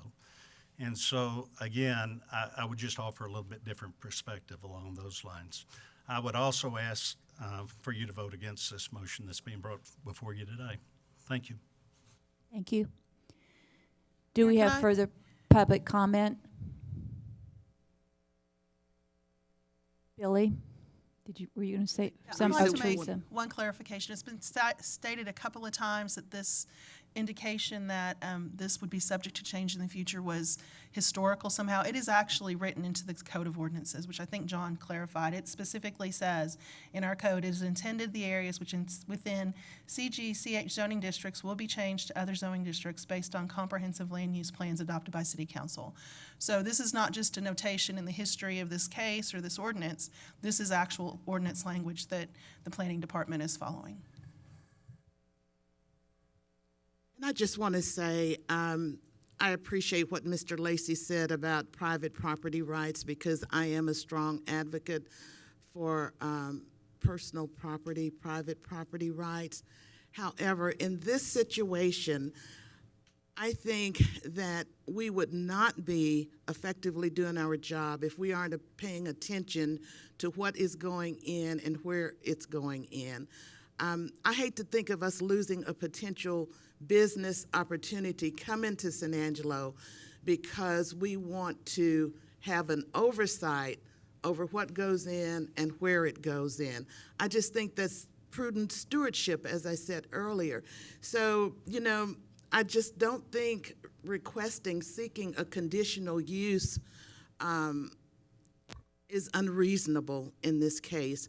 So with all of that said, I am going to make a motion that we approve the zoning change as requested.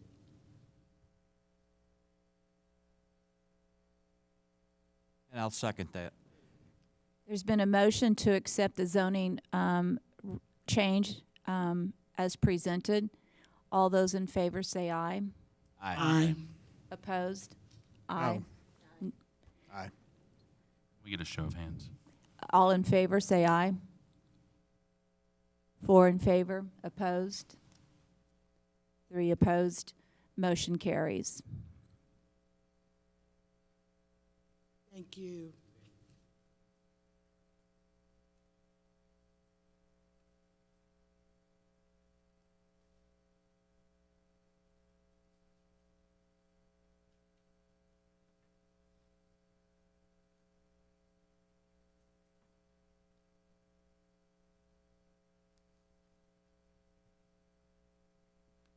I I think we need to make sure when we have presentations to the Planning Commission that in fact we are sure that the City Council as it is seated today is in support and has requested it, not something from a previous council. Could you clarify that, Mayor? I'm sorry, I don't understand what you're saying. What I am saying is when the presentation was made on the overhead slide, it specifically stated that the City Council was in favor of the change, of which we were not ever brought. It was never brought to the table of this council to support that statement. Oh, okay, so So the Planning Commission believed that it had come forward to them with our backing. Okay, all right. Which was not true. And I would apologize if the Planning Commission took it that way. I think the intent of staff is that, as Teresa mentioned, this is a item that was endorsed by council as being the directive to staff as how to carry it out. So if they interpreted that as this current council felt that way, we apologize. I think the intent of staff was to point out this is directive given to us through the ordinances adopted by City Council, and we're to follow those until we're told differently as far as the ordinance goes. So if that happened, we apologize. And I also would ask that council not in those meetings represent the entire council. So I don't want anyone coming forward and making a presentation and a statement that says this council supports it, move forward on it, because it was not with this council's approval. I was in the Planning Commission meeting, and that did not happen. I mean, there was no council person came to the microphone. So in that particular instance, it was simply the Planning Commission listened to what the staff had to say, and they made their decision. Many of the people that are in the room today that made presentations were there on the Planning Commission meeting that made presentations that day. So that 7-0 vote for the Planning Commission was similar to what we heard this morning at the council level. We'll move on. Item B, consider authorizing the city manager to increase the award amount of RFCSP ESO 817-2017 annual seal coat project to Ronald Wagner and Company, LP, in an amount of $49,000 above the previously opposed not to exceed sum of $2,440,000. Lance, you're back on. I am Lance Overstreet, Assistant City Engineer, Engineering Services. And what we have going on here is two things.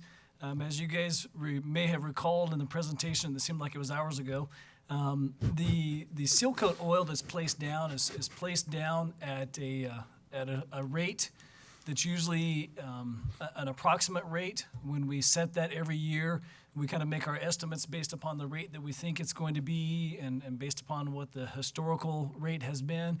And this last year, because of a couple of factors, actually 3 factors in particular. One, the temperatures were a little cooler during the season we were applying the oil. The roads were in a little bit poorer condition than some of the ones we've seen with a lot of cracks. And then also, too, the area that we seal coated, which was in the College Hills area and the Santa Rita area, has a large amount of tree coverage.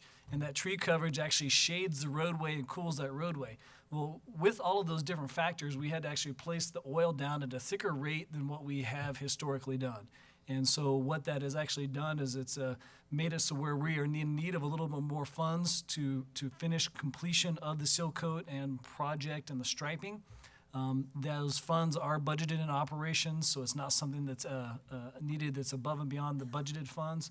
However, when we awarded the contract, we actually put not to exceed.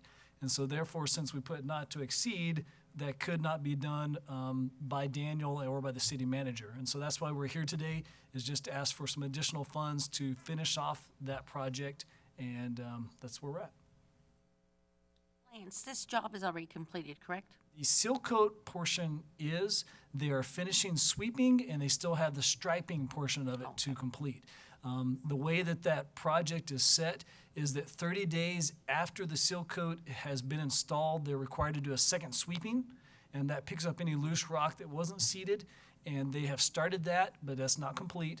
And then also, too, after that second sweeping, then they come back through and they do all the striping. So all of the crosswalks, all of the long line stripes, all of the stop bars, those things are yet to be completed. So the contract is still actually is active right now. Any further question for Lance? Then do I have a motion to approve the additional $49,000 as requested? So moved. Second. All in favor? Aye. Any opposed? Passes 7-0. Item C, consider awarding RFB ES 0917 Sulfur Draw Sewer Project to Darnell Construction LLC in the amount of $3,884,190 budgeted for purchase in the Wastewater Capital Improvement Fund, and authorizing the city manager to negotiate and execute any related documents. Russell, you're on. All right, thank you. Yes, this is a sewer rehabilitation project in the Santa Rita area. We'll be replacing two existing sewer mains that parallel each other that run along the Sulfur Draw Park. It's a 8-inch and a 10-inch sewer main that are approximately 5,000 feet in length. And it cuts through several residential lots and backyards and things of that nature, just how it was constructed originally. When we initially approached this project, we looked at several different design considerations. Some were, looking at going back through the existing alignment, alternate routes, kind of zigzagging through the neighborhood, keeping it in the street, trying to get it out of the residential lots. And also different rehabilitation methods, as doing a cured-in-place pipe type method. So what we ultimately came up with was a combination of those considerations. So what we're going to be going in with is approximately 1,150 feet of 18-inch sewer main and 800 feet of 30-inch gravity sewer main, along with a lift station, approximately 2,500 feet of sewer force main, 4,200 feet of trenchless technology, or the cured-in-place pipe methods that I explained earlier. And our estimated construction costs for this project were initially at right at $4 million. Just kind of give you a brief overview of the project. Here's the Sulfur Draw area is through here. US Highway 87 is on the east side, and Washington Street kind of cuts through the middle of the project. Our sewer lift station will be here at the corner of Washington and Algerita. And the blue lines shown here are the lines that we'll be rehabbing with the cured-in-place pipe that'll stay in the current location, going through the yards and everything, but it'll have basically a new line inserted in the existing line. The red lines shown here are the lines that we'll be abandoning, and we won't actually be removing those. What we'll be doing, so that it's less invasive, we'll be filling them full of grout and abandoning them that way, so that way no flow can go through them, and then if anybody's digging in the future, if they hit it, it's a solid line. The black lines shown here are where we'll be placing the new 18-inch and 30-inch sewer mains and force mains that I discussed earlier. We put this project out for bid, and we received two bids, one from Darnell Construction out of San Angelo and one from Utility Contractors of America, also known as UCA, out of Lubbock. Darnell's base bid amount was $3,884,000, or a little bit over that, and then UCA's base bid came in at $4,683,000. At this point, we recommend moving forward with the contract with Darnell Construction for the $3,884,190, and allow the city manager to negotiate and execute the contract for either the base bid or the base bid plus alternate bid number 2, depending on which method of the Concho River crossing is selected. Both of those options are still under consideration. With that, do you have any questions? This has been a long time coming, and probably the first issue during my newly elected official orientation that I had. Allison and Bill Riley presented this with me, and a lot of time, a lot of work. Thank you, Allison, for all of your countless hours that you've put into this, Russell for your presentation, and Andy for his presentation. at our town hall the other night. I love this idea that it gets it out of the private areas, no damage to private properties, condemnation. With that, I'll move to approve. I will second that motion. Is there any public comment? You say on there, depending upon which method of Concho River crossing is selected. I thought that it had already been selected. Well, the reason it's under negotiation is the three, and I'll go back here. The way we bid this project out was with three alternate methods, and the three alternate methods were just based on the crossing of the Concho River. It's obviously, there's a lot of rock in that area. There's environmental concerns with taking a sewer main across the river. And what we're actually looking at, or want to mostly focus on, is the lesser option here. It's less invasive. It's what we'll be doing, or what that option is to actually bore underneath the Concho River. It has a lot fewer environmental concerns, but should they get into the middle of boring that, they're unable to accomplish that. We want to at least have this original method, which is basically just laying the force main on the bottom of the Concho River with concrete collars and encased in a casing pipe. And it just gives us a couple of alternatives going this direction moving forward in case they're unable to bore it within the less invasive construction method.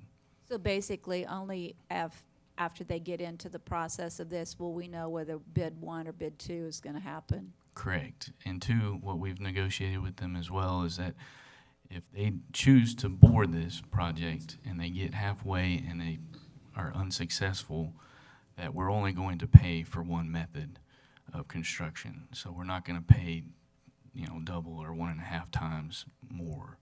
So maximum amount would be $4,062,150. No, the maximum amount, what we're asking for approval today, is in the amount of $3,884,190. The alternative is this bottom figure. Right. So this second option is what the two that I put in my recommendation. Say that again. So my recommendation was to award, for either the base bid or the base bid plus alternate bid item number 2, depending upon which method of the Concho River crossing is selected. Thank you for clarification. There's been a motion and a second. All in favor, say aye. Aye. Aye. Any opposed? Motion passes. There's that lift station in your front yard. Would encourage Russell to get his lift together. Thank goodness it's not. But it was amazing at the town hall meeting, only 2 citizens. We were highly, as city staff, very heavy-handed. Y'all overpowered them. Yeah, we did. So the meeting went over very well. Teresa wanted to clarify that she was the third citizen at the meeting. She was there as a citizen. Oh, she was there as a sorry. Well, I guess I could have been either as well, so dual roles. Technical foul. Okay, D item, consider awarding RFB ES 0617 College Hills Boulevard Mill and Overlay Project to Reese Albert and authorizing the city manager to negotiate and execute an agreement in amount of $895,962.95. Russell, take it on. All right. The College Hills Mill and Overlay Project, just to let you know kind of the scope of the project, is on College Hills from Loop 306 to Valley View. It's approximately 1 mile in length. It will be a mill and overlay project primarily, but on either end, or the north end and the south end of the project, where we have some noticeable base failures, we are going to actually reconstruct those areas. It's just a minimal amount on the project. We'll also be constructing some under drains, or basically French drains near the Champion Circle area. Basically what we have going on in that area is we have a very high groundwater table, and to make it more constructible and to keep that water from leaching up into the pavement. We're creating a French drain system underneath that area, and it'll be discharging into the draw directly adjacent to it. We'll also be constructing or signing for shared use bicycle lanes on either side of College Hills, going north and south. And basically there will be a little bit of painting as well, showing a actual bicyclist, and just to remember to share the road. It's to basically come up with a larger plan of creating a bicycle lane going north, or we'll be looking at a bicycle lane going north of the loop on College Hills from Loop 306 to Avenue N, to help with the bicycle traffic for anybody that's wanting to go to the Red Arroyo Trail. So it's just kind of that one step, get into that direction. So we put this project out for bid, and we did receive 3 bids, one from Reese Albert out of San Angelo. We did receive a bid from Price Construction out of Big Springs, and Contract Paving out of Tye, Texas. Reese Albert was the low bidder for $895,963.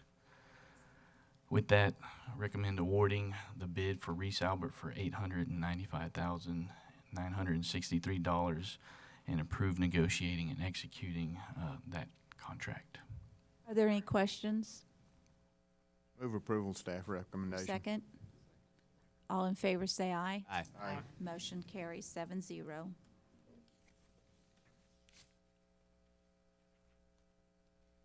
Item F, consideration of routine planning and development service items. John, you're on.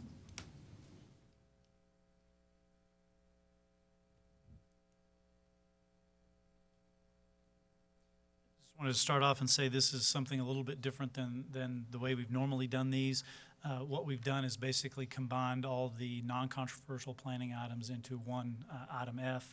So I'll briefly go through a presentation of all 4 items, and then you can hold one public hearing on all 4, and then take one single vote to approve all 4. Obviously, if you have any concerns or questions, you can always take individually these items as well if you choose to do that. But this is a way of trying to go through these items a little quicker when they're not controversial. I should add, to get on this list, it has to be recommended by staff, unanimously recommended by the Planning Commission, and we have received no opposition, either written or verbally, at the Planning Commission meeting up to this point. So this first one, this is a planned development district near Martin Luther King and 29th Street, near the Walmart area. If you recall, this property just to the north, I guess the northeast, is the existing affordable housing apartment complex. This is just creating a planned development adjacent for their phase 2 of their development. This planned development is modeled on that first one, so basically just an extension of that apartment development. Summary of conditions. This PD was created basically because they wanted to do some different things, allow some flexibility in parking, and that's why the normal apartment zoning wouldn't work for them, so it gives them that additional flexibility that they needed. Recommendation, as I mentioned, staff recommends, Planning Commission recommended unanimously as well. The next one, this is the Red Arroyo Inn. This is a shopping center area on Sherwood Way. This was originally built as a commercial shopping center, but the owner converted the rear building to initially a hotel, and then started renting them as apartments. Well, as I mentioned earlier, apartments aren't allowed in that commercial zoning, and so that was in violation. We received some complaints from some neighbors, and so we've been working with the property owner to remedy that. This planned development would basically allow both the commercial uses on the site as well as apartment and technically boarding house uses as well. This would be a conversation that sort of ties back into the one we discussed about earlier. We got here we've got commercial trying to be residential, and residential is going to be backed up by all commercial. Is that correct? Yeah. Although I think, in some cases there's different. We've talked about looking at our commercial zoning. Many cities allow apartments in commercial zoning because the expectation for apartments are often different, and in fact, in a lot of cases, people who want to live in apartments want to be close to the commercial, so you don't often have the same conflicts between commercial and residential if it's That apartments. Works as against compared- what we just said. Apartments backed up, condominiums backed up, townhomes backed up by the shopping mall area, commercial. If the uses are designed appropriately, again, with general commercial uses, there's less of a concern being adjacent to apartments versus the different heavier commercial type uses. I won't go to the detail here, but if you have questions about why this is going to the plan development, again, it's to allow the apartment uses that right now are in violation. Again, that's recommended by staff and the Planning Commission, and no opposition was raised from the neighbors. This one is a case on Houston Street. The existing zoning of all of these lots that were originally platted as residential lots at some point were zoned to neighborhood commercial. I guess the thinking was that the freeway is right up here and there's commercial development in front, and at some point that was zoned commercial, thinking the commercial might expand into the neighborhood. Now they want to take those lots and create single-family residences, so they're wanting to zone them back to the single-family residential. That goes back to the same conversation. Commercial neighborhood and going to RS1 as opposed to the other. Which the mall was before the residential. This picture is actually a little outdated. There's already a house at the front. I drove this weekend, and there's a house on that first block. So what I'm just saying, there's a house on one end and a house on the other. It makes sense that it go to RS1. And then So finally, we wouldn't have an opposition down the road for the residents being concerned that commercial is surrounding them. well, it's the neighborhood commercial zoning is designed to be compatible with adjacent residential. And so the neighborhood commercial zoning is even more restrictive than the general commercial zoning. And so its uses are designed to be appropriate immediately adjacent to single-family homes. This last case is a street name change. You can see from this picture, this is a phase of a development, and they created this stub-out street for future development in this direction. At the time, they named that Lighthouse Lane. Now that they've developed the new piece, they decided to make that street Chesney Lane, and so this is just a cleanup. The extension of the street's already named Chesney. This would just fix this one small 120-foot piece to have a consistent name. No properties currently address on this. The two adjacent properties address on Aspen, and so it does not affect anyone's street address for any existing homes. That does also have a unanimous recommendation from the Planning Commission, and be happy to answer any questions on any 4 of those cases. Would you go back to item 1, F1?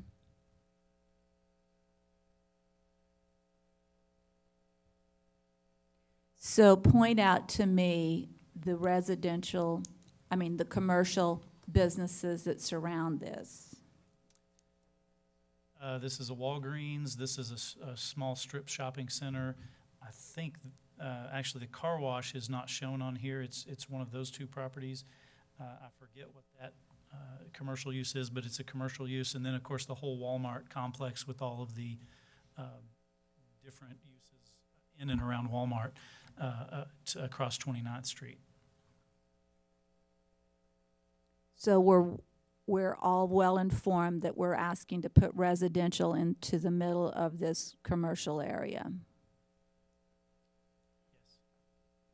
There's already an apartment complex being built just to the east of that property. Is that correct? Right That's at the correct. corner of 29th and Martin Luther King? That's correct. That's phase 1, and this rezoning before you today is phase 2.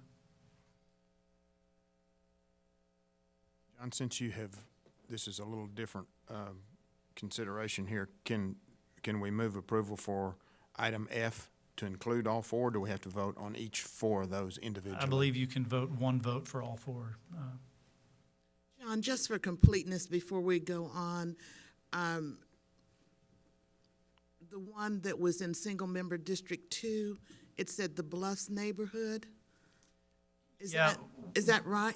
Yeah. Which Just is took it? that away from you, Billy. You can. I don't know why they call that the Bluffs, but it's right there. The city on has 67. the city has a map of neighborhoods, and so the one that we call the Bluffs actually extends well beyond what most people think of as the Bluffs, Oh, really? including up into this area. That's just a historic of how those neighborhoods were drawn at one point in the past. I will add that to my business card, part of the Bluffs. You can That'll have put it, fear in especially them. after that That'll earlier put discussion time. I'll let you fear in have them. it. I move to approve as presented. Second. Any public comment? With no public comment, there is a motion to approve F1, 2, 3, and 4 as a lump sum approval. All in favor? Aye. Any opposed? Nay.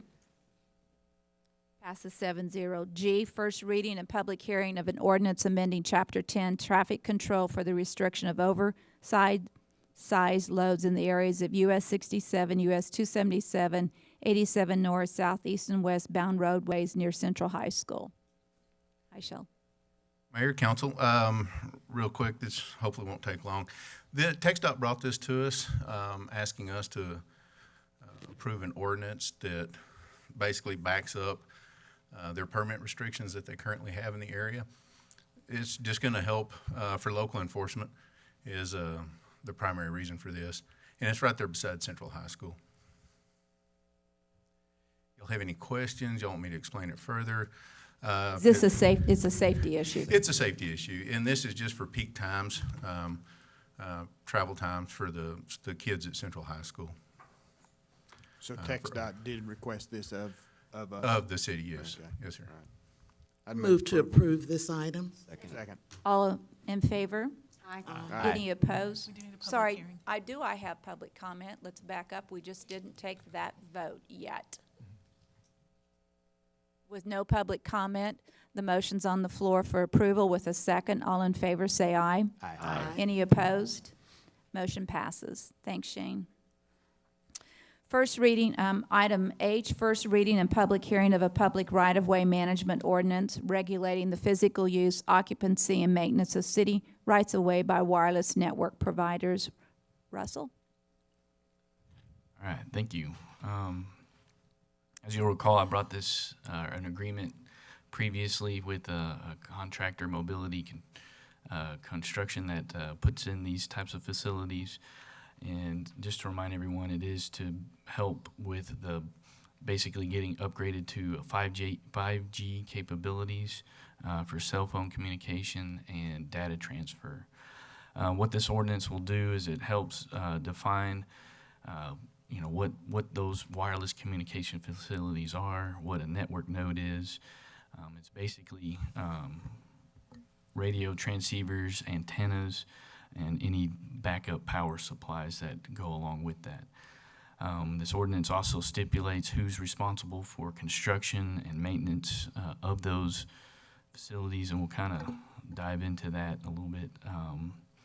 But basically, they'll be following a design criteria manual that we've already established, but we can't actually bring that forward before you until we have this ordinance in place, and we'll be bringing that during the next council meeting after we've done the second reading for this ordinance. Basically, any of these types of facilities cannot impede or obstruct the public right-of-way. We don't want to put them in the middle of sidewalks or future sidewalks. We want to be aware of those areas.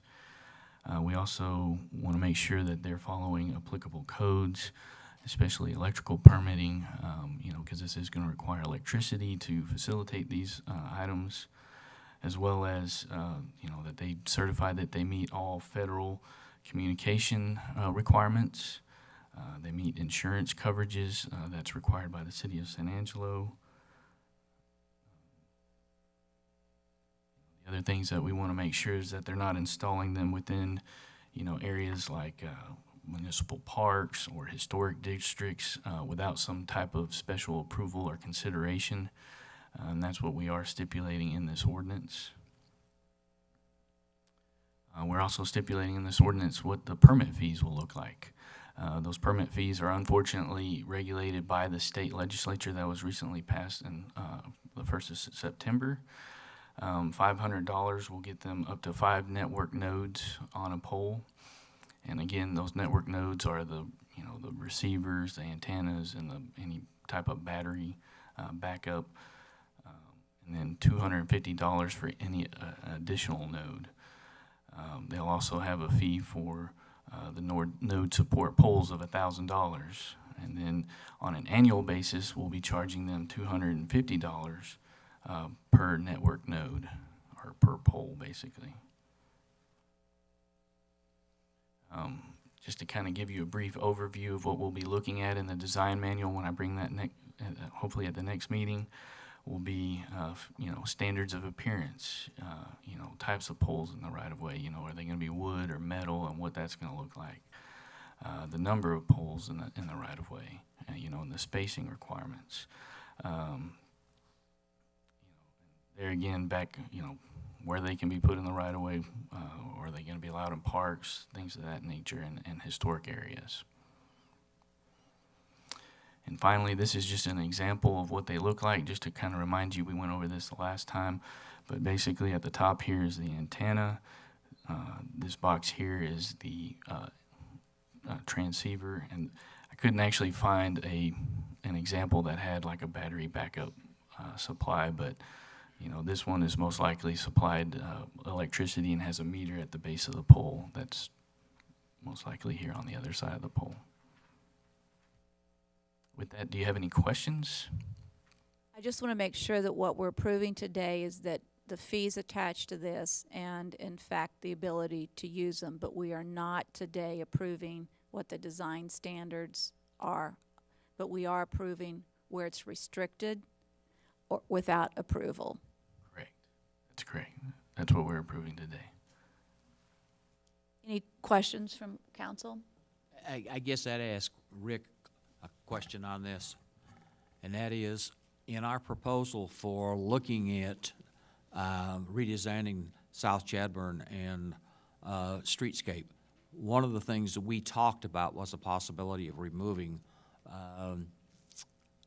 telephone poles, light poles, and possibly looking at how we could get those buried underneath. So in this case, we probably would not have those types of things to attach these nodes to. We'd have to find a different way to do that. Well, wouldn't, but there's also, I think there, in some cases downtown, if you're looking in that scenario, there are places in the alley where we also have poles where it could be probably added in that scenario. Correct. So, and two, they do have options of, or capabilities of attaching these to existing poles, and that's one thing that the design manual and the criteria that we'll be looking at there will be stipulating as well. Go ahead, Teresa. I'd also like to point out that this ordinance is allowed by the statute, does say that if it's in a design district such as Chadbourn would be, they have to come to you with the criteria. So you would have more authority in granting those types of installations than just general installations in other parts of the city. Because we haven't finished the design work on Chadbourn, so at this point in time. Correct, and that's a historic. That might see the same like for the river corridor where you have specific criteria, same sort of thing where you have to come and ask for that. With that said, is there a motion on the floor? I move to approve. Is there any public comment? With no public comment, we'll take a vote. All in favor of approving item H, say aye. Aye. Any opposed? Motion passes 7-0. Item I, renewal rates for health insurance, dental insurance, and stop-loss insurance to become effective January 1, 2018. Hi, Lisa. Good morning, Mayor, Council, and City Manager. I'm here today to talk to you about 3 renewals that we have scheduled for 2018, that being our health insurance, dental insurance, and stop-loss. First, over the health insurance, we are not proposing any changes to the plan, so the plan as it exists today would remain constant. If you recall, during the budget process, we did come to you with what we proposed were going to be the increases necessary, and through the budget process, council did approve the 2% increase to the city and the 2.2% increase to the employees and retirees. Those new premiums will become effective January 1st, and I wanted to just show you what those premiums are going to be. For the city, it's an increase of $9.79 per employee per month. And for our pre-65 retirees and our employees, these are the current premiums that they pay per month for the 3 plans that we offer. We have a low, a medium, and a high. And then you have employee coverage, employee and spouse, employee and children, or family. Those are your 4 columns. These are monthly costs. The proposed increase takes those amounts to what you see here. And the next slide shows you the difference per month for each of those categories. So it's an increase that I think is certainly doable for most of our employees. So there's no increase to the budget? No, that is correct. It's already been improved in the budget. For the post-65 retirees, we do offer a Medicare supplement plan, and as you recall, we keep that premium identical to those pre-65 retirees, so it will go from $20 a month to $20.44 a month.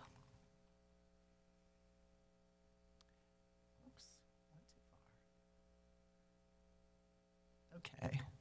So these are how many people we're talking in each tier. I thought that might be something you'd be curious to see.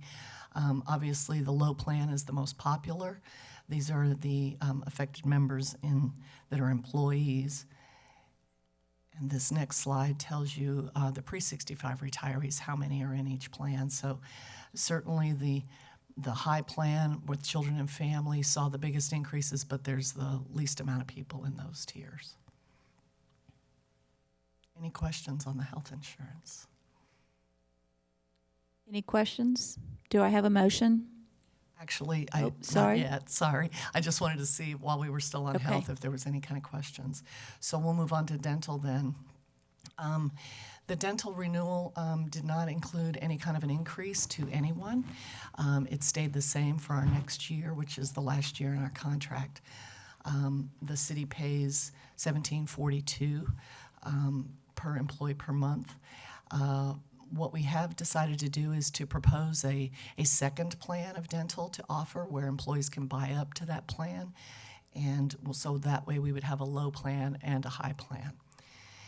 The low plan right now, the details would remain the same, except right now it offers adult orthodontia, and we get a lot of employees asking for that. If we carve that out and make a separate plan where employees can buy up to a high plan for adult orthodontia, that would decrease the premiums for the low option. So we thought that might be a good idea to do that because not everybody wants adult orthodontia.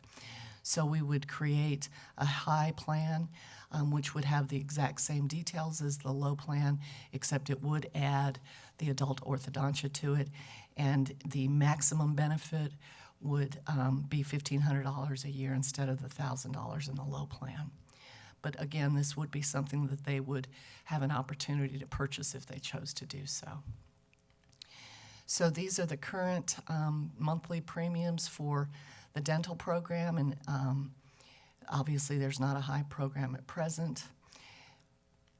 These are the proposed dental premiums where offering that high plan does reduce the low plan's premiums for the rest of the group. These are the dollar amounts different.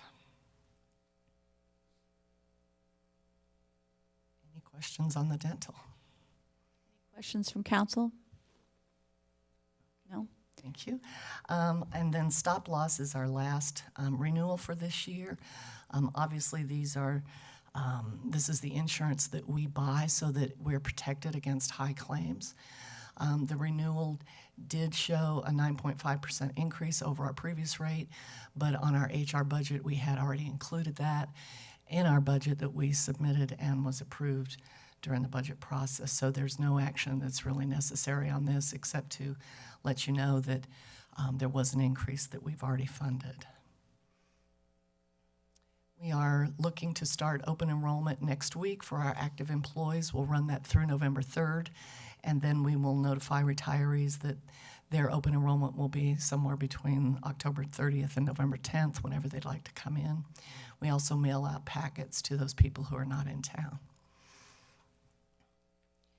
So today, what I'm asking for is the approval of council to accept the health insurance premiums, to allow us to add that extra dental plan, and then to approve the renewal for the stop-loss insurance.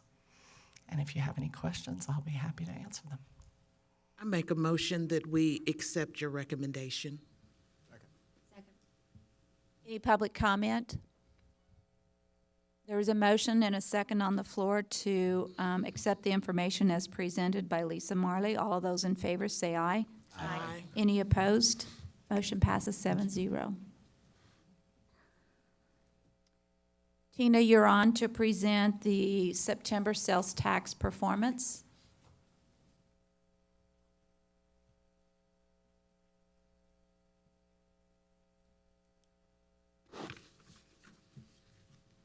Morning, Mayor, Council, City Manager. I have a quick update on our sales tax performance for the month of October. We are up 14.77% compared with October of last year. We're currently over budget for revenue by about $170,000 for the current year. That's really September, right? Well, 'Cause that we're is still in October October. sales tax revenue receipts, but for the month of sales in August. So it's a 2-month lag. So it's not truly October, it's just booking in October. Yeah, there's always a two-month lag when the city receives sales tax revenue from the state. Yes, ma'am. Good indication that we're headed in the right direction. Tina, that's going to be following up Harry's comment there. I know we've seen this trending up recently. Do you all sense, or what you have access to that maybe we don't have access to? Is the economy truly beginning to strengthen, and then the resulting sales tax is following that?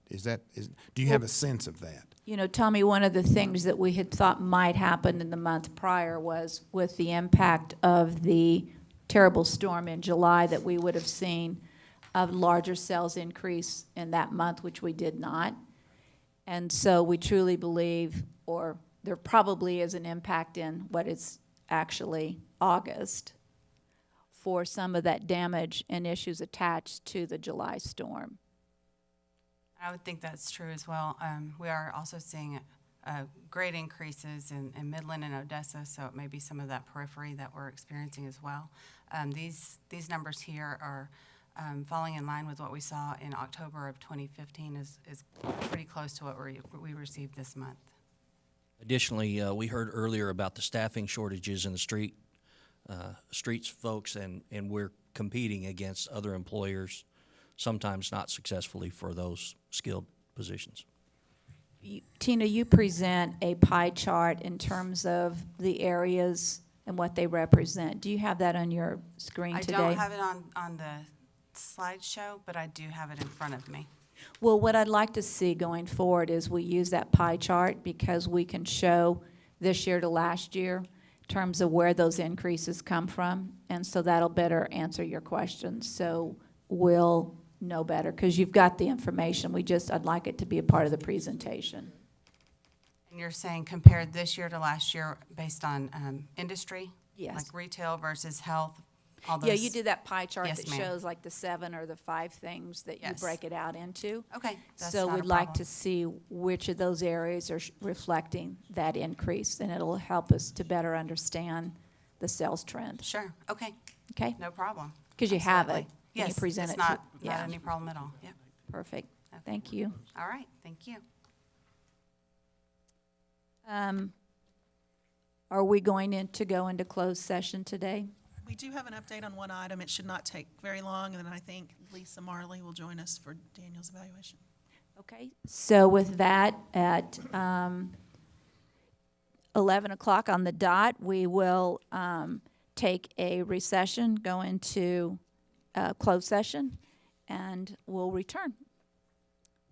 Now, let me ask you a question. We won't return, right? Because will we go directly to the chamber luncheon? So Actually, we have, let me just go through this. I don't know if we want to quickly do the items that still need approval in Section 8 before we take a break. We're not going to Since have there's only anything that's going one. to probably require action at this point, anything that's going Not to. out of an executive session, but Correct. we do have some folks that are listed on appointments, I think. So we can- Exactly, so I just wondered if we couldn't go ahead and do that now, and then go into closed session so that we don't really come back to a council meeting following the chamber luncheon. So with that, let's go to 8, follow-up and administrative issues, to item C, which is consider approving the following board nominations: Designer and Historic Review Commission, Travis Stribling, SMD1, to a first full term ending September 2019. And the Fort Concho Museum Board, David Schaller, Goodfellow Air Force Base, to a first full term ending October 2020. Do we need to vote on those separately? No, together. Move approval. Second. All in favor? Aye. Motion passes 7-0. I should back up and do, I think there's an item here called consider possible rescheduling of city council meetings in November 2017, as well as December and January 2018. Are there some suggestions in terms of what we want to do here? There's not necessarily any suggestions. We just want to make sure that we're going to be able to have quorum on some of those dates, because some of them are landing pretty close to holidays. So November 7th and the 21st are the scheduled days for the meetings in November. Obviously, November 23rd, I believe, is Thanksgiving.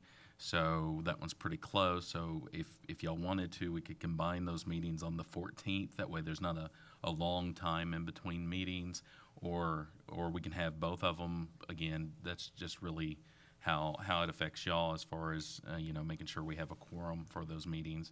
And then staff can plan appropriately. We're trying to do that far enough in advance so that staff can know how things are going to be. December, the current meetings are the 5th and the 19th. Those are probably okay, unless school will be out, I believe, the 19th. So if that's going to affect quorum, again, I just wanted to bring that up.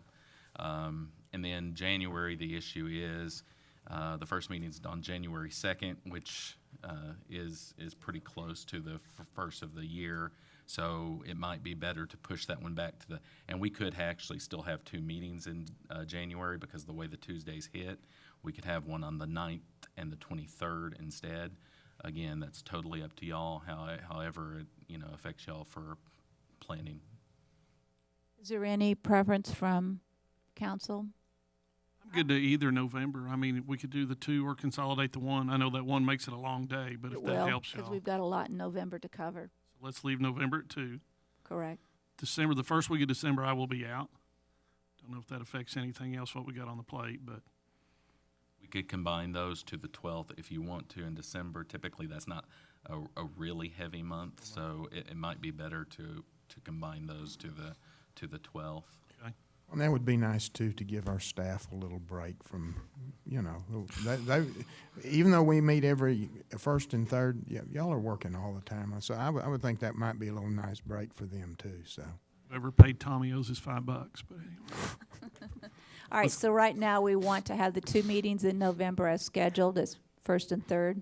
In December, we would like to consolidate and move it to the 12th of December as a 1-meeting month. And then in January, I don't believe we should do a January 2nd meeting. No, I'd like So I think if we move Tom won't that be in any to- shape to be here on the Lucy won't 2nd. even be above grade. So we would do the 9th, and what was that other date? The 23rd. The 23rd. So in January, we'll do the 9th and the 23rd meetings. So if there's no opposition to that or any issues, then we'll use that as the schedule. Good call. Way to go, Tom. Then I will correct myself. We will now, in fact, move into closed session at 11:04. Don't we have to come back to adjourn, Brian? We will have to come back briefly to adjourn, but if there's no action, that way whoever's waiting. Could we do that with Pro Tem if they need to go? And we will need to read into executive session as well. We're only doing Alsay, is that correct, Teresa? That's only one? yes. Oh, sorry, I Alsay is the haven't only one? read that. Alsay and Mayor, that's 3 and Which one are we doing, 3? A3. She's fixing to read us into And- executive and D. session.